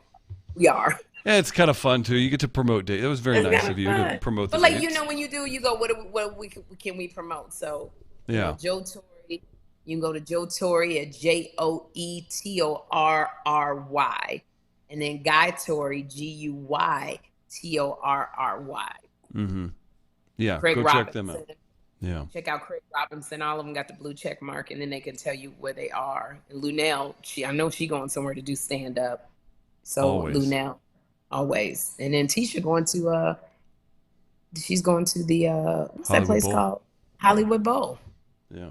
We have fun. Oh my gosh, me and Tisha and a friend went to see her. We had so much fun. Tisha Campbell, what she appears to be, she is and more. She is a ball of fun. You always have a good time with Tisha. That's the best. She's so funny.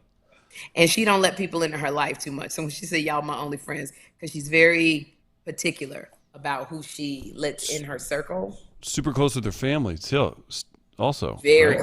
Right? She has a brother that she works with, and yeah. Tisha Campbell's brother is so amazing because her son, Zen, is on the spectrum.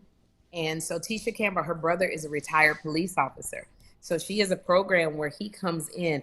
I chipped my countertop. Oh my gosh. He comes in with a bunch of other police officers and works with the kids who have autism so that they can have a interaction with police officers that's safe. Wow. And then he shows them what to do. Like a lot of kids on the spectrum, they don't like to be touched. So he talks to them and he trains the other police officers on how to deal with kids who are on the spectrum. It's such a great program that Tisha has started. Yeah, the police officers learn a lot.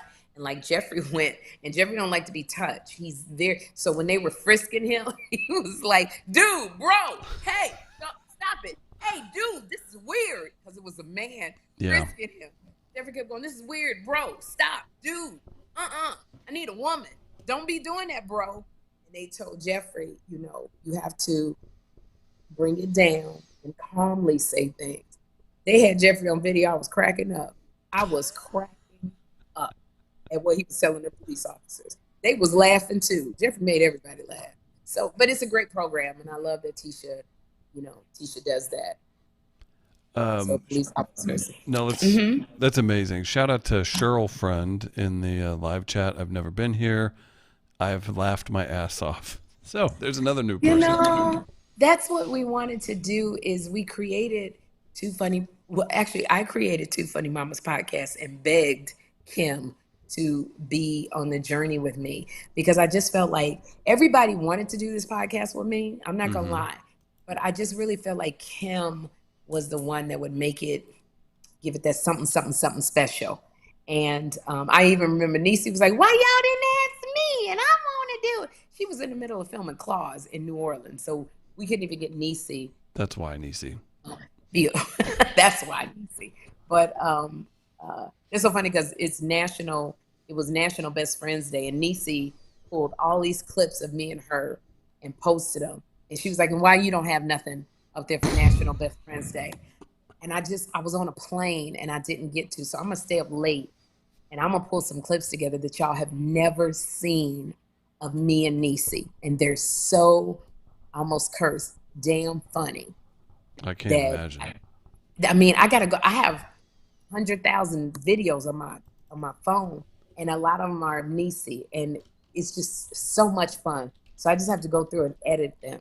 But I wanted Kym to be on this podcast with me, and she wouldn't do it. And I asked her for 3 years, and Kym kept turning me down because she said she was busy, she was not interested. And I think I got her on the right day, and she said yes. So we went down. We're gonna do the podcast at Kevin Hart's studios because Kevin was interested in producing our podcast, and we went down there and we made the deal for a great podcast to be shot there and taped. And then COVID hit, like literally COVID hit the next week.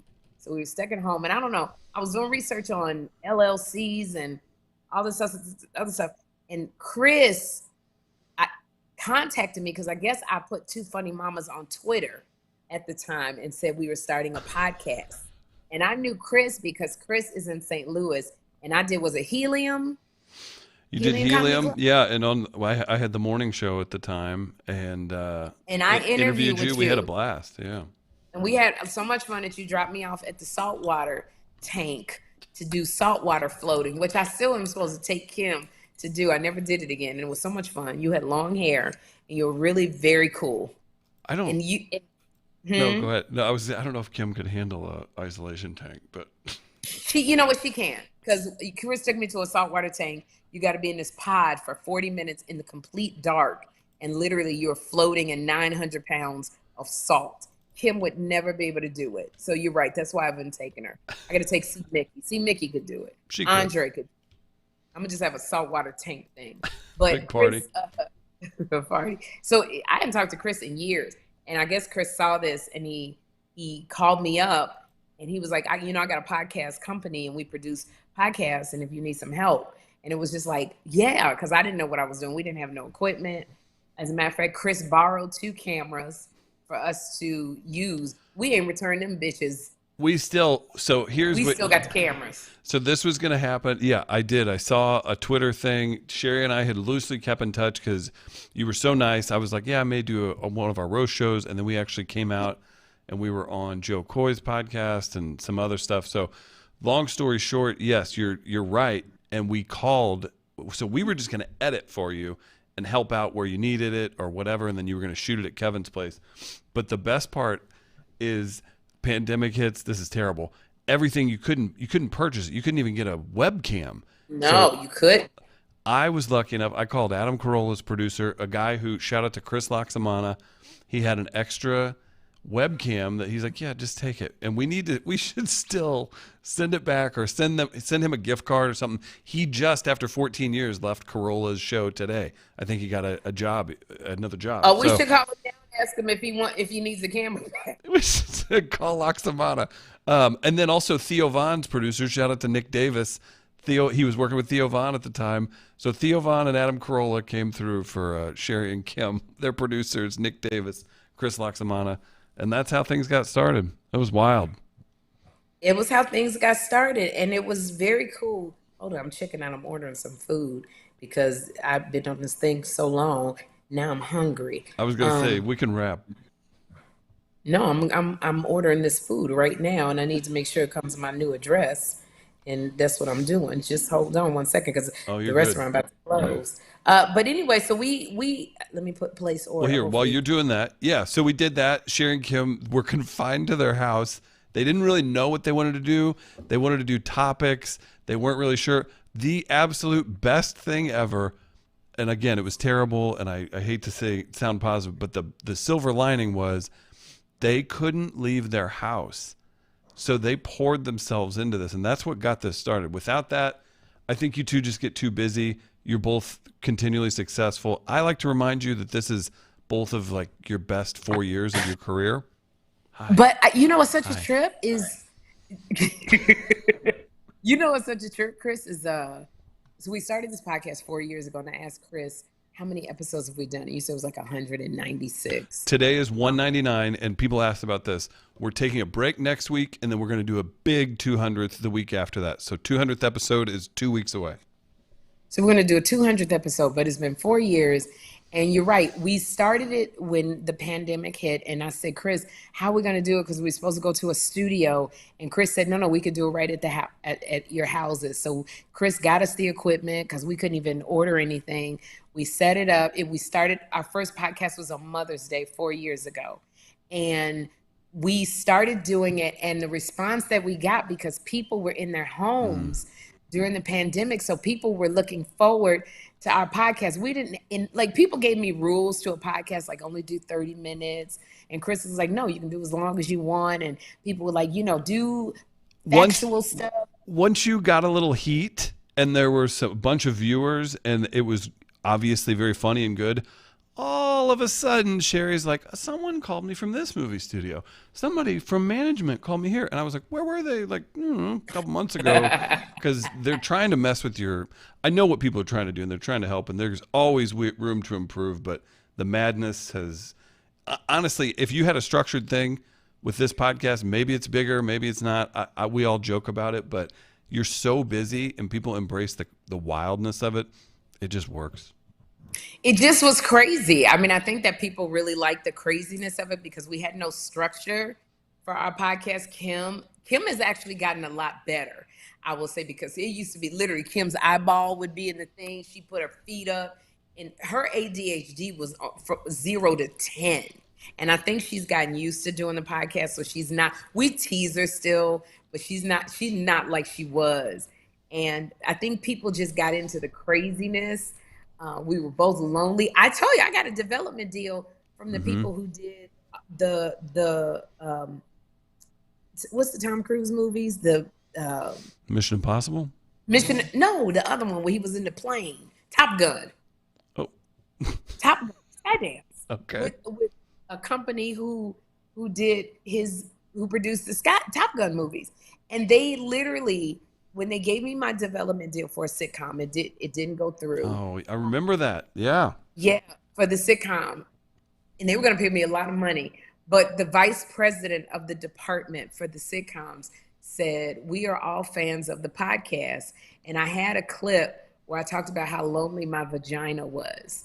And he said he took that clip. I just was random. I was lonely and horny. By myself. My son was not talking to me. He stayed in his room 24/7. At least Kym had friends coming over her house. I had nobody. And I talked about how lonely my vagina was. And he took that clip and he passed it around to everybody in the department. And he said, when you're pitching the show, I want you to look at this. This is the show. Oh my gosh. But, people, we got real fans. It won 2 NAACP Image Awards for the craziness. It was so crazy. Like, my therapist, who I saw all during COVID and even before, because I used to go to her office, her podcast was nominated in the same category. Oh, that was awkward.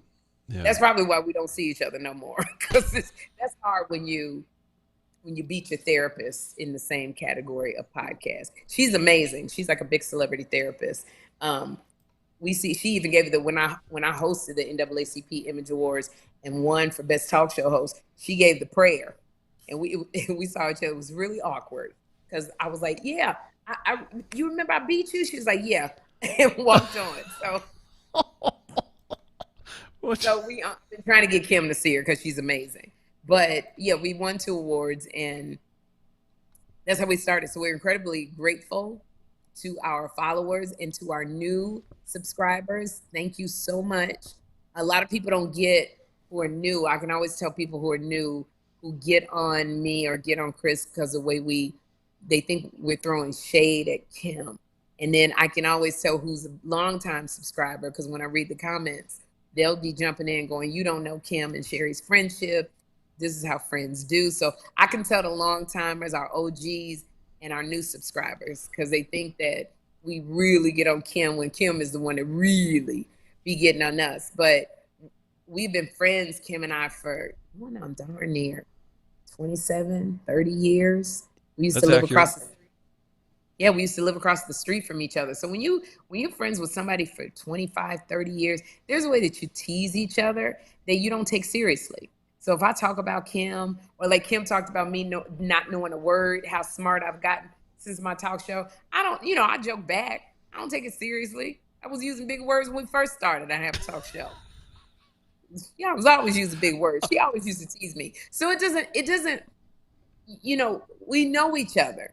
We've had fights, but not bad. We've been friends too long. So it's a way you do with your friends. And yeah, it's good to remind people that too, because not everybody, I'm going really heady here, but not everybody has the pleasure or the blessing of working with funny or deep or interesting people. And that's true. Like a lot of people have pretty mundane people around them. So they see people, you all are speaking a different language sometimes. Right. If you just do a little wink with you two know, okay, we're going in this direction or something. It's always good to remind people that, because my favorite comments that get left, I'm being sarcastic when I say that, are the ones that think they've like figured out like, yeah, Chris always picks on Kym, and he doesn't pick on Sherri the same way, and he's trying to tear her down. Nope. Nope. Just being dumb in the moment. That's it. Yeah, we've known each other so long. It's like we all got a groove and a rhythm, and it's fun. And I think if it was more structured, it wouldn't be as fun. I think probably the only time that Kym and I, and we weren't mad at each other, just irritated, was when she stole my damn jokes. Sherri versus Kym, that won the first award.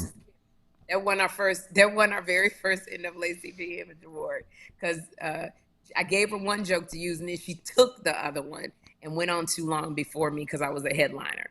And I made a video, and then she made a video, which irritated me. And then Chris was like, "Let's do it on the podcast."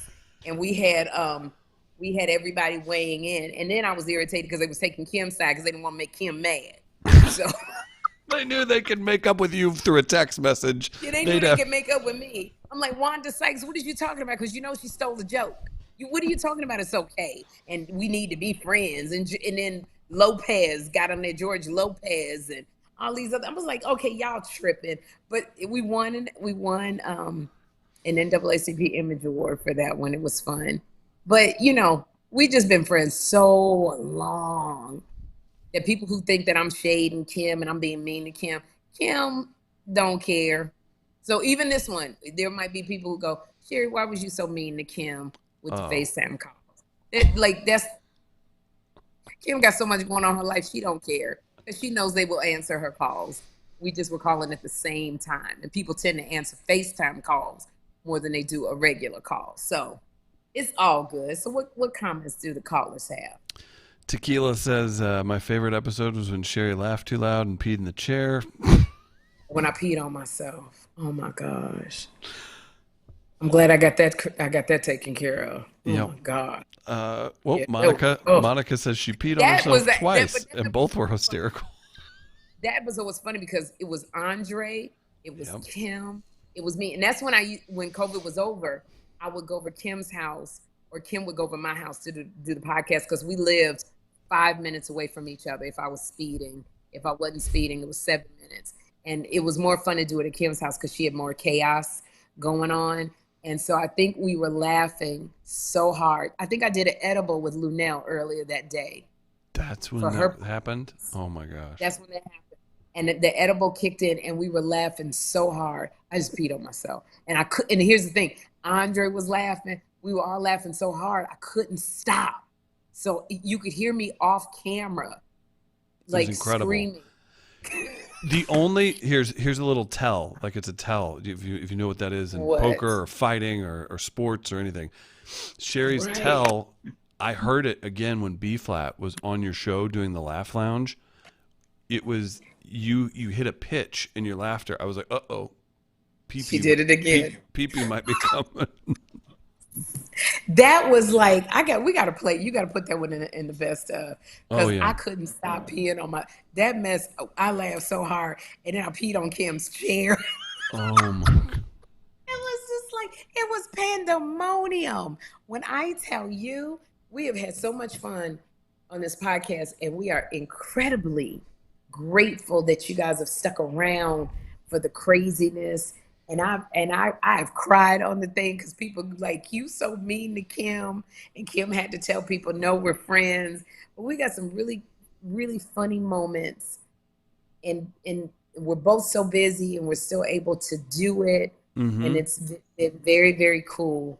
And I tell people that our subscribers are so like committed, because in order to win an NAACP Image Award, it's not us, it's not a committee, it is the voters. That is a very hard website to navigate. And our subscribers somehow managed to do it, and we won over people we were up against Kevin Hart. He got that big podcast. We were up against Jamel Hill. Yeah. I was like, not this year, guys, sorry. Oh my God. I saw that. I was like, no, but she's good. I mean, but sports is a big one. We were up against, we were up against some really big names. Michelle Williams from Destiny's Child had and they had more followers than we did. But our subscribers and followers are so in with us. Y'all navigated that day ago. I couldn't even vote. My auntie called me. She was like, look here, I'm not voting because I don't know how to get through and it's not working and I'm not trying it again. All my family. Friggin', do you know what it is to have all your family tell you they quit and we still won? So twice. Do you remember when the executives at the NAACP called you and they were like, what's up with all these rural white voters in Missouri? My people came through, Sherri. They came through. My mom was sharing that on her Facebook. I'm like, what are you doing? They came through. All the people didn't even know who all them black people was, but they was like, we know who we voting for black. People that didn't even, they were like, what's NAACP? What? all of our Missouri fans who don't know they fans. That's right. That's right. Shout out to the European bloodline. We had the European contingent and we made it through. So we thank you, everybody. And we'll get together. We got to think of some more dates that we're gonna do. We're hoping that, and shout out to y'all for making Act Your Age the #4 top trending on Netflix. That was y'all coming through for Kym and Tisha and Yvette Nicole Brown. Thank y'all for, how much did we make for Coco? Just the one night, like $11,000. Yeah. And I know more people contributed when they saw it. When they looked huge. at it later. Yeah, how wonderful. So Sita, I keep going back to this. Sita Lewis will say it. She changed her business. From Miracle Buttercream. Buttercream, yeah. She came on. I told somebody, I said, our podcast, we sell stuff because y'all, the thing that you have with us is trust. You laugh, but you trust us because we don't put anything on our podcast that we don't believe in. And so we brought Sita Lewis on from Miracle Buttercream. And she says that she had to get a warehouse for her stuff because you guys supported Sita and you kept buying. And so much so that Sita came and put in money and sponsored a Black business segment. So she came back and passed it. Pass it forward? Paid it forward. And she paid it forward. She was something that you warned people of too. And I repeat this all the time to people. I'm like, be ready for the moment. Sita was ready. Her product was quality. She had the infrastructure in place. She had the foresight ahead. Not to say you can't tackle a big thing that gets dropped in your lap, but Sherri's said that a million times. If you're not ready, that can actually be worse for you if you're if you're put in the spotlight and kind of blow it because you're not ready. So I always like that. So always be prepared. Yeah, be prepared because I tell people all the time. I remember being on The View one time and this lady came on. I don't remember what she came on for, but she wanted to sell some booty shorts. And I said, if we give out your website, do you have enough shorts to sell? Do you have enough bandwidth? And she didn't. And I'm going, well, then why are we saying your website? It's a waste of our time because what we don't want is for people to go to your website and we say it and you're not even ready. Lose trust. I always tell people that when they want to come on the podcast. I say, we sell books and we sell things. So be ready for people to come on. And Sita Lewis, absolutely. And not only was she ready, she gave us money to sponsor Black businesses. And you guys have come through. My girlfriend, Dita, she talked about her Bixa lip gloss line. Yeah. Dita Massey. It's over in Africa because she has a heart for young African girls and she helps them in their village to get skills to sustain themselves by her lip gloss line. And when we had the actor strike, Dita is a celebrity makeup artist. So she works on Chicago Fire, all that Chicago police, all of that stuff. She's she's the lead makeup artist for a series that Forrest Whitaker will be on. And it's coming out in August. I can't remember. Sorry. Why are you laughing? I'm reading the comments. I was about to shout out Dr. Hip Hop for coming on. By the way, Britton, we need to get Britton back on here. Dr. Hip Hop was a favorite of yours. No, I read Dr. Hip Hop was Kym Whitley's cousin who came on with her line. But wait, let me finish with Dita. Oh, finish what you're saying about Dita. Then I'll tell you why I laughed. So Dita is a makeup artist. So when the strike hit, the writer's strike and the actor's strike, Dita wasn't working, Chris. Like she had to move back in with her mother. She had to give up her car. When I tell you, people thought that strike was just because actors who were rich and writers who were rich. It affected makeup artists, people, the caterers, the people who clean the studios, the laundromats, the restaurants that people went to. Dita had to give up her car. She had to move back in with her mother. She had no money. She was juicing because I bought her a juicer because she loves to juice. She was juicing for people to make money, but she kept up her lip gloss line because she had her girls in Africa that she didn't want to let down. But when I tell you, y'all, we put Dita on and y'all bought so much product from Dita. She was over here last week visiting me, and she was like, Sherri, that helped me so much to help my girls, and it helped me to keep the lip gloss line, and it helped me survive because nobody would hire her. And now, even with the strike, let's say a network is used to picking up 20 pilots, and then they pick up 5 to go to air in the fall. These networks now are only picking, so 20 pilots is hundreds of people working, thousands of people working behind the scenes. These networks are only picking up 1 pilot, 2 pilots, and 1 goes to network, not 5. So she still is not working. And she said to me, she said, I'm just so grateful that you featured my business. So thank you for that. Ow, my arm. Okay. What were you going to say about Darletha? In the live chat, Darletha, always supportive, has been around since day one. Darletha's always very nice. Said, dang it, I lost the comment. She basically said, yes, be ready. Oh, here we go. Be ready, like the young man with no massage bench. Get it together and then come back. Remember that? Do you remember There was somebody that? on there that he was doing massages, but he didn't. That's when I had, he had to give me like a massage. He wanted me to shout him out. Is that what we're talking about, right? And he didn't have a bench, the poor guy. He comes to my house, and this boy don't have no damn bench. And I go, where's your bench at? And he said, well, you can lay on the bed. Well, what about the bench at the bottom of the bed? No, I need a bench. I was like, you know what? You got to go home. But I paid him. Yeah. He was so heartbroken. That's tough. And he wanted to get in, and he's like, his dream was to be a celebrity masseuse with no bench. I need to write that down and do some material. That don't make no sense. I'm going to talk about it. So, I'm mad all over again. You should. That'd be a good bit. Yeah. From being a celebrity, you never knew you would hear so many incomplete business pitches. That's like, oh my God. When I went to the event with Kym, everybody's pitching her they're like paralegal services. We're like, ma'am, she's eating an appetizer. Can we give it a minute? It's like if you gonna pitch something, that boy, I don't know if he said, because he took the bus. So he couldn't carry the bench. And then I called him an Uber to get back to LA because I felt so bad for him. Yeah. 50 minutes away. I'm so mad at that boy. But your dream of being a celebrity masseuse, I'm not going to tell Tisha Campbell about you because I don't want you showing up at Tisha's house with no bench. So, yeah, I do remember.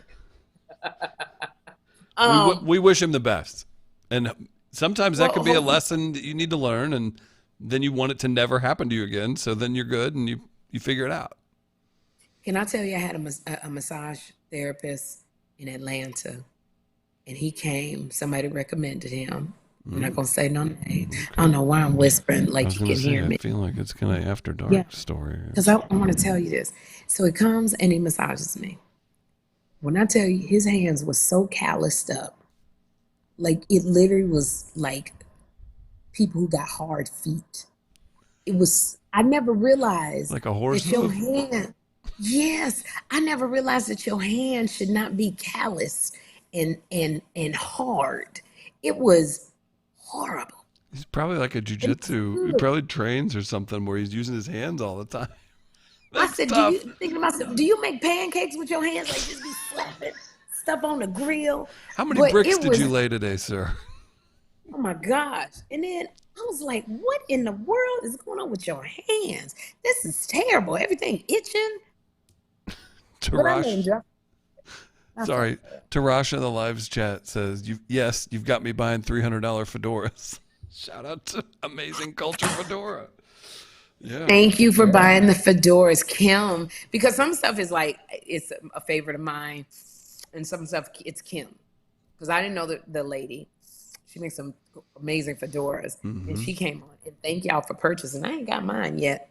Thank you for purchasing the fedoras. Appreciate that. And she made some bad fedoras. They had, if you had locks, they had a hole in the center where the locks could come out. If you had wigs, they came bigger. So I got 2 fedoras that was bad. Oh my gosh. And they were a little expensive. And we appreciate y'all. We appreciate, and like I said, for Coco, nobody came through for Coco Brown the way Two Funny Mamas fans came through. And you and Kym were very generous. And Wendell, I know Wendell gave a big amount. Wendell came through. But the fans coming through at that level, like, listen, you have bills, you got a lot to do. Let me tell you something. I'm gonna tell you right now, nobody came through for Coco Brown the way the Two Funny Mamas fans came through. To raise in a couple hours $11,000, and then more money came through from people who watched the replay of it. The next day. So that's the kind of gratefulness that we have for the Two Funny Mamas fans. We really, really do appreciate y'all. So we won't be able to do the big one like we said in St. Louis because we both got really crazy busy. But we got to think of something because we got to fly. Kym always get mad when I do this mess without talking to her. I think what we do, I've been thinking about it. Ooh, sorry, I'm interrupting you. I don't know if you have any ideas, but I think what we do is we come to you. We find a reason. We go to New York and we do something small. St. Louis is always easy because we have control of venues here. We have great relationships. It's a cheap flight for a lot of people. You have a lot of fans here. St. Louis is always an option, but honestly, we just need to do it in New York whenever it works for you on some Saturday or on the East Coast because it's so close for you. You are so busy, and not to say Kym isn't, but we could find a reason for Kym to make sense of being up in the Northeast or the East Coast. The problem is New York is so expensive because I'm thinking. Yeah, that's true. If we're flying fans to New York, they gotta be put up. The best part about St. Louis is there's cheap flights. It's in the middle of the country. You have a bunch of fans here, but we can film cheaper, and we could. We'll talk about it, but we need to do something definitely special, even if it's a smaller thing. But yeah, those live shows are so fun. It's so fun.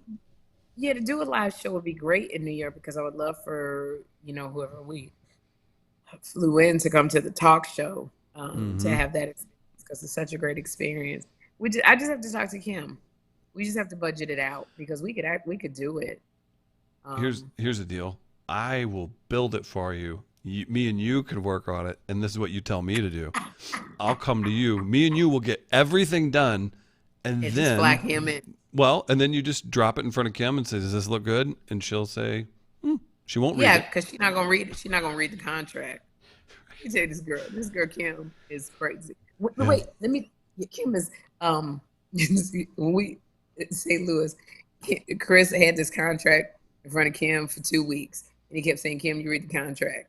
So she signs the contract. Then she mad because she paid all this money, and she was like, and Chris kept going, "Kym was in the contract." Well, I didn't know what was in the contract. He said, "I told you to read the contract. Ask me if you had any questions." Kym was so mad, but that's why. No, go ahead. And I told Chris, I don't know why you did that. You're supposed to come to me. Kym don't read no contract. That's why I have 51% of the company. And whenever she gets mad, I go, why I don't have half the company? Because you didn't read the contract. I wrote the most basic, straightforward of contracts. And I'm so glad I did because the vitriol in her voice when she read it. Kym. When she finally did read it, and I was like, I've been begging you for a month to read this. You signed off on this stuff. These are the things that had to happen. God. And then she goes, well, it is my fault. Still screaming at you. And I was like, and then the other part was, I was like, and you still are cleaning up. Like, are you kidding me with this stuff? So whatever. That's why we love her. I said everything was Kym's because I pulled out at the last minute. And I did come and I was like, that's all yours, Kym. I'm not. Chaos. But we made it through. You made it through. But that's why Kym, when I did the contract, everything was 50-50. And then somebody said to me, but Sherri, you're doing all the work, like you're doing all the research, you got the LLC, you done started this. So you're doing a lot of the administrative work. So I did 51%, and I told Kym, I said, Kym, I'm taking 51% because I'm doing all of the work. But read this contract. If you have any questions, I'm here. If you want your lawyer to look at it, I'm here, because we are not going to be breaking up over no stupid stuff. But I am taking 51%. And she was like, that's fine. That's fine. Did you read the contract? It's fine. Everything fine. There's not a day that goes by that Kym is not going, why you got 51% and I only got 49%? And I said, I told you, you know I don't read no contracts. Like that's an excuse. You know I don't read no contracts. And we would be saying all of this if Kym was on the podcast, because she would be laughing, and then she put her eyeball in the thing and rock back and forth and go listen.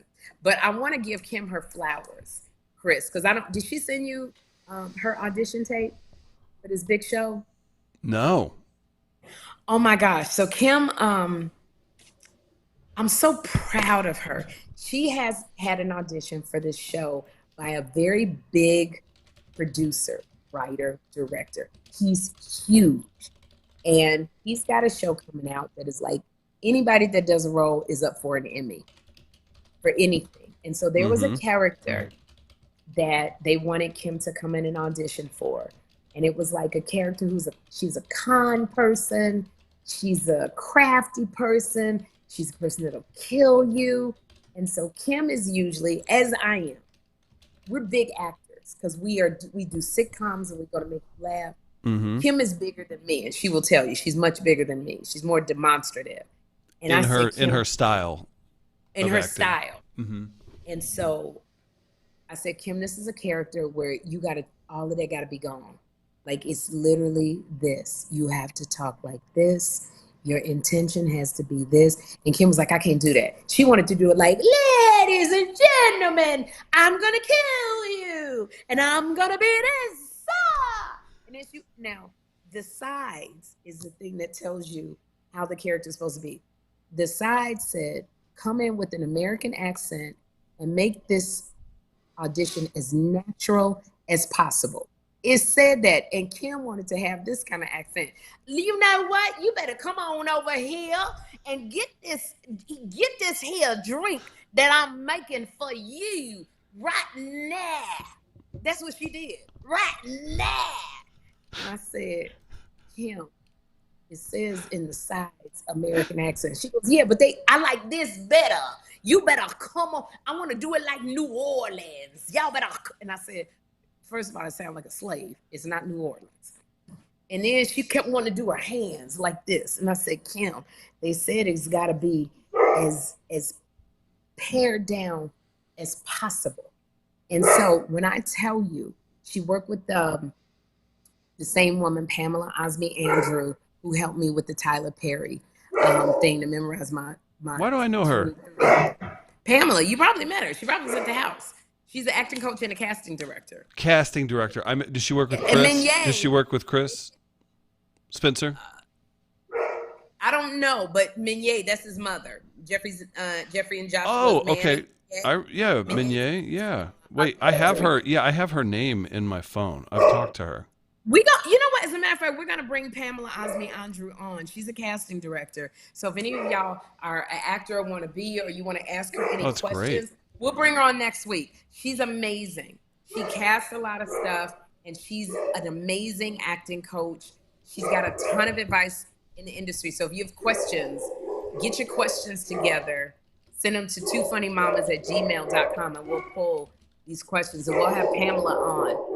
But if you don't, Lexi, hold on one second. Oh my God. If you're listening, if you want to email me ideas for venues or 200th episode, anything, twofunnymamas@gmail.com. I'll read through those this week. Love all the feedback. I will have a couple things. Follow the Instagram, Two Funny Mamas, as well. Mine's at InstaDenman, because I'm going to release a few things, and maybe we'll do some fan. We'll bring a couple of videos on, or we'll do something to honor the fans and bring them on for the 200th episode. So twofunnymamas@gmail.com. I've got it pinned in the live chat. Also, Cheryl, I didn't skip you. I just didn't see it. There's a lot of people talking. But Cheryl, I know you're from Baltimore and you're always so nice. So email twofunnymamas@gmail.com or drop it back in because I didn't see. My friend Mia Jackson is texting me. She's like, "Are you free? Didn't you start at 5:30?" I was like, "What time is it? Damn! Oh my gosh, it's 9:30. We've been on this podcast for 4 damn hours. So oh my gosh, it's been so good. Gosh. This is too damn long. See, this is the problem. Everybody keeps going, Sherri, you got to make these podcasts 30 minutes, and I go, we be trying. It's too fun. I got to connect you two, by the way. There's some cool stuff in the works, and you'd be Mia a fan. Jackson, I wanted to talk to Mia about possibly writing some jokes for me. You want to ask her on the podcast right now? No, because I was like, I can have her call in. That's personal business. What I'm supposed to be? Here. You want to do a pitch? No, I don't want to do a pitch. Oh, okay. I was like, hey, for those of you at home, Sherri's usually very fun. Will do anything. This is serious, Sherri. She's trying to look nice still. She's like, if you bring her on, this is business, Sherri. I need some writers. Ms. Smith says, "Where is Kym tonight?" Kym was on for 2 hours. We're just still hanging out. That's all. Kym has to do a whole bunch of Zooms. She's got meetings. She's got stuff that she's pitching with C. Mickey. She has some inventions she's working on. She's got some stuff with her charity, with the Reva Martin that she's working on. Kym is really busy. Like even when y'all see Kym and she's like lackadaisical and all over the place, she got a lot of stuff going on. It's Wolf in ADHD sheep's clothing. Kym is always up to something, and it's not low level stuff. Like we joke around about it. It's actually harrowing almost whenever she's in one of her wild moods, and then all of a sudden she snaps into to smart business like mode. and you're like, oh, you are in there. Okay, yes. Oh, don't let that cane and that flag fool you, Kym. Yeah, Kym don't play about her business. She don't. Oh, but I wanted to say, so her audition tape. I'm gonna ask her if I can send it to you. When I tell you, Pamela Osmi Andrew, who, if you guys are in California, she's an amazing acting coach. She stripped everything that you know of Kym, that you've ever seen of Kym. And the woman, when she sent me this audition tape, my mouth was like this. She got her locked in. Kym scared me so badly, Chris. She was scared me because I thought she was going to come kill me. I thought Kym was going to come through the screen and kill me. Like, she was so chilling. Everything was, I remember one time we were on a plane one time and Kym was going a little slow. And this lady behind her goes, "Excuse me, can you hurry up, please?" I'll never forget it. Kym turned around really slow and she smiled at the lady and she said, "I'm going to go as fast as I want to or as slow as I will." And she smiled, a little smile. That lady didn't say nothing. She scared the hell out of me, Kym. I was like, do you have a gun on the plane, Kym? And it was like that. It was chilling. And she was very quiet and she had no accent. Her voice was very deep. And when she leaned forward to talk to you and her eyes, I said, "Oh, girl, this role is made for you, Kym." I'm going to have her tell you guys about it. I love it. It was Kym like you've never seen. And I want my friend to get, y'all say a prayer for my friend. I want her to get that role so bad. I want her to get it, and I want her to win an Emmy because that girl was good. I want her to win an Emmy. And that's all I'm going to say. Okay. And anytime a comedic actor can flip it like that and surprise the public, that's a big splash. So I'm excited. Me too. I'm going to send you that audition. She was really good. Does anybody have anything to say before because you got to call Mia. We got plenty to do. Make sure you go see the ladies in Martha's Vineyard. Cheryl, who's a loyal listener, maybe not tonight because I know you've got a lot of good information on this. Maybe this is a topic for another show. Has just been diagnosed with diabetes and would love for you to shed some light on it from your experiences. So maybe remind Cheryl Merrow. Oh my gosh. Well, okay. I think you've got a lot to share on it, and we'll have to jump in on another episode. Somebody invited me to their 50th birthday party on July 6th. That's so sweet, but I can't make it. Oh. I wish I could. I'm so busy. I can't fly out like I used to. Don't forget, next week we're off. We'll have a best of for you all to check out to bring up some good memories. But then the 200th episode will be special, and it'll be the week after that. So, choo choo.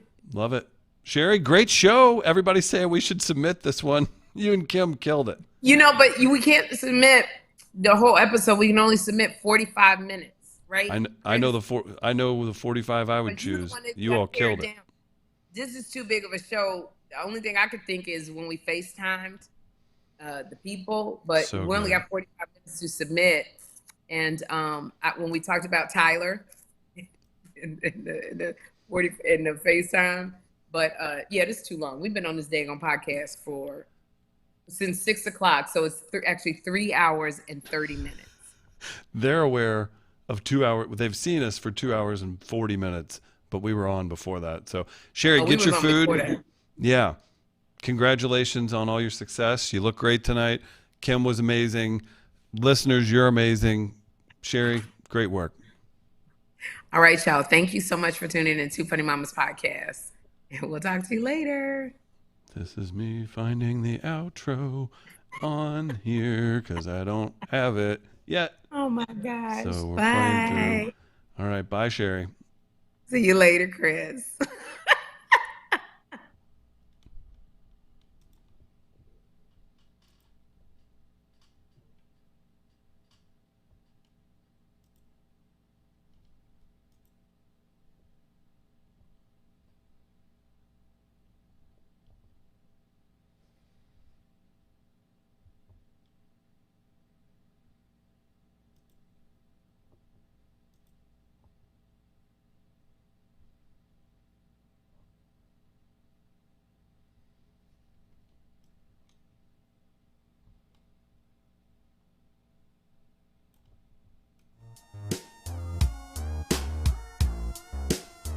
Two funny mamas. Two funny mamas.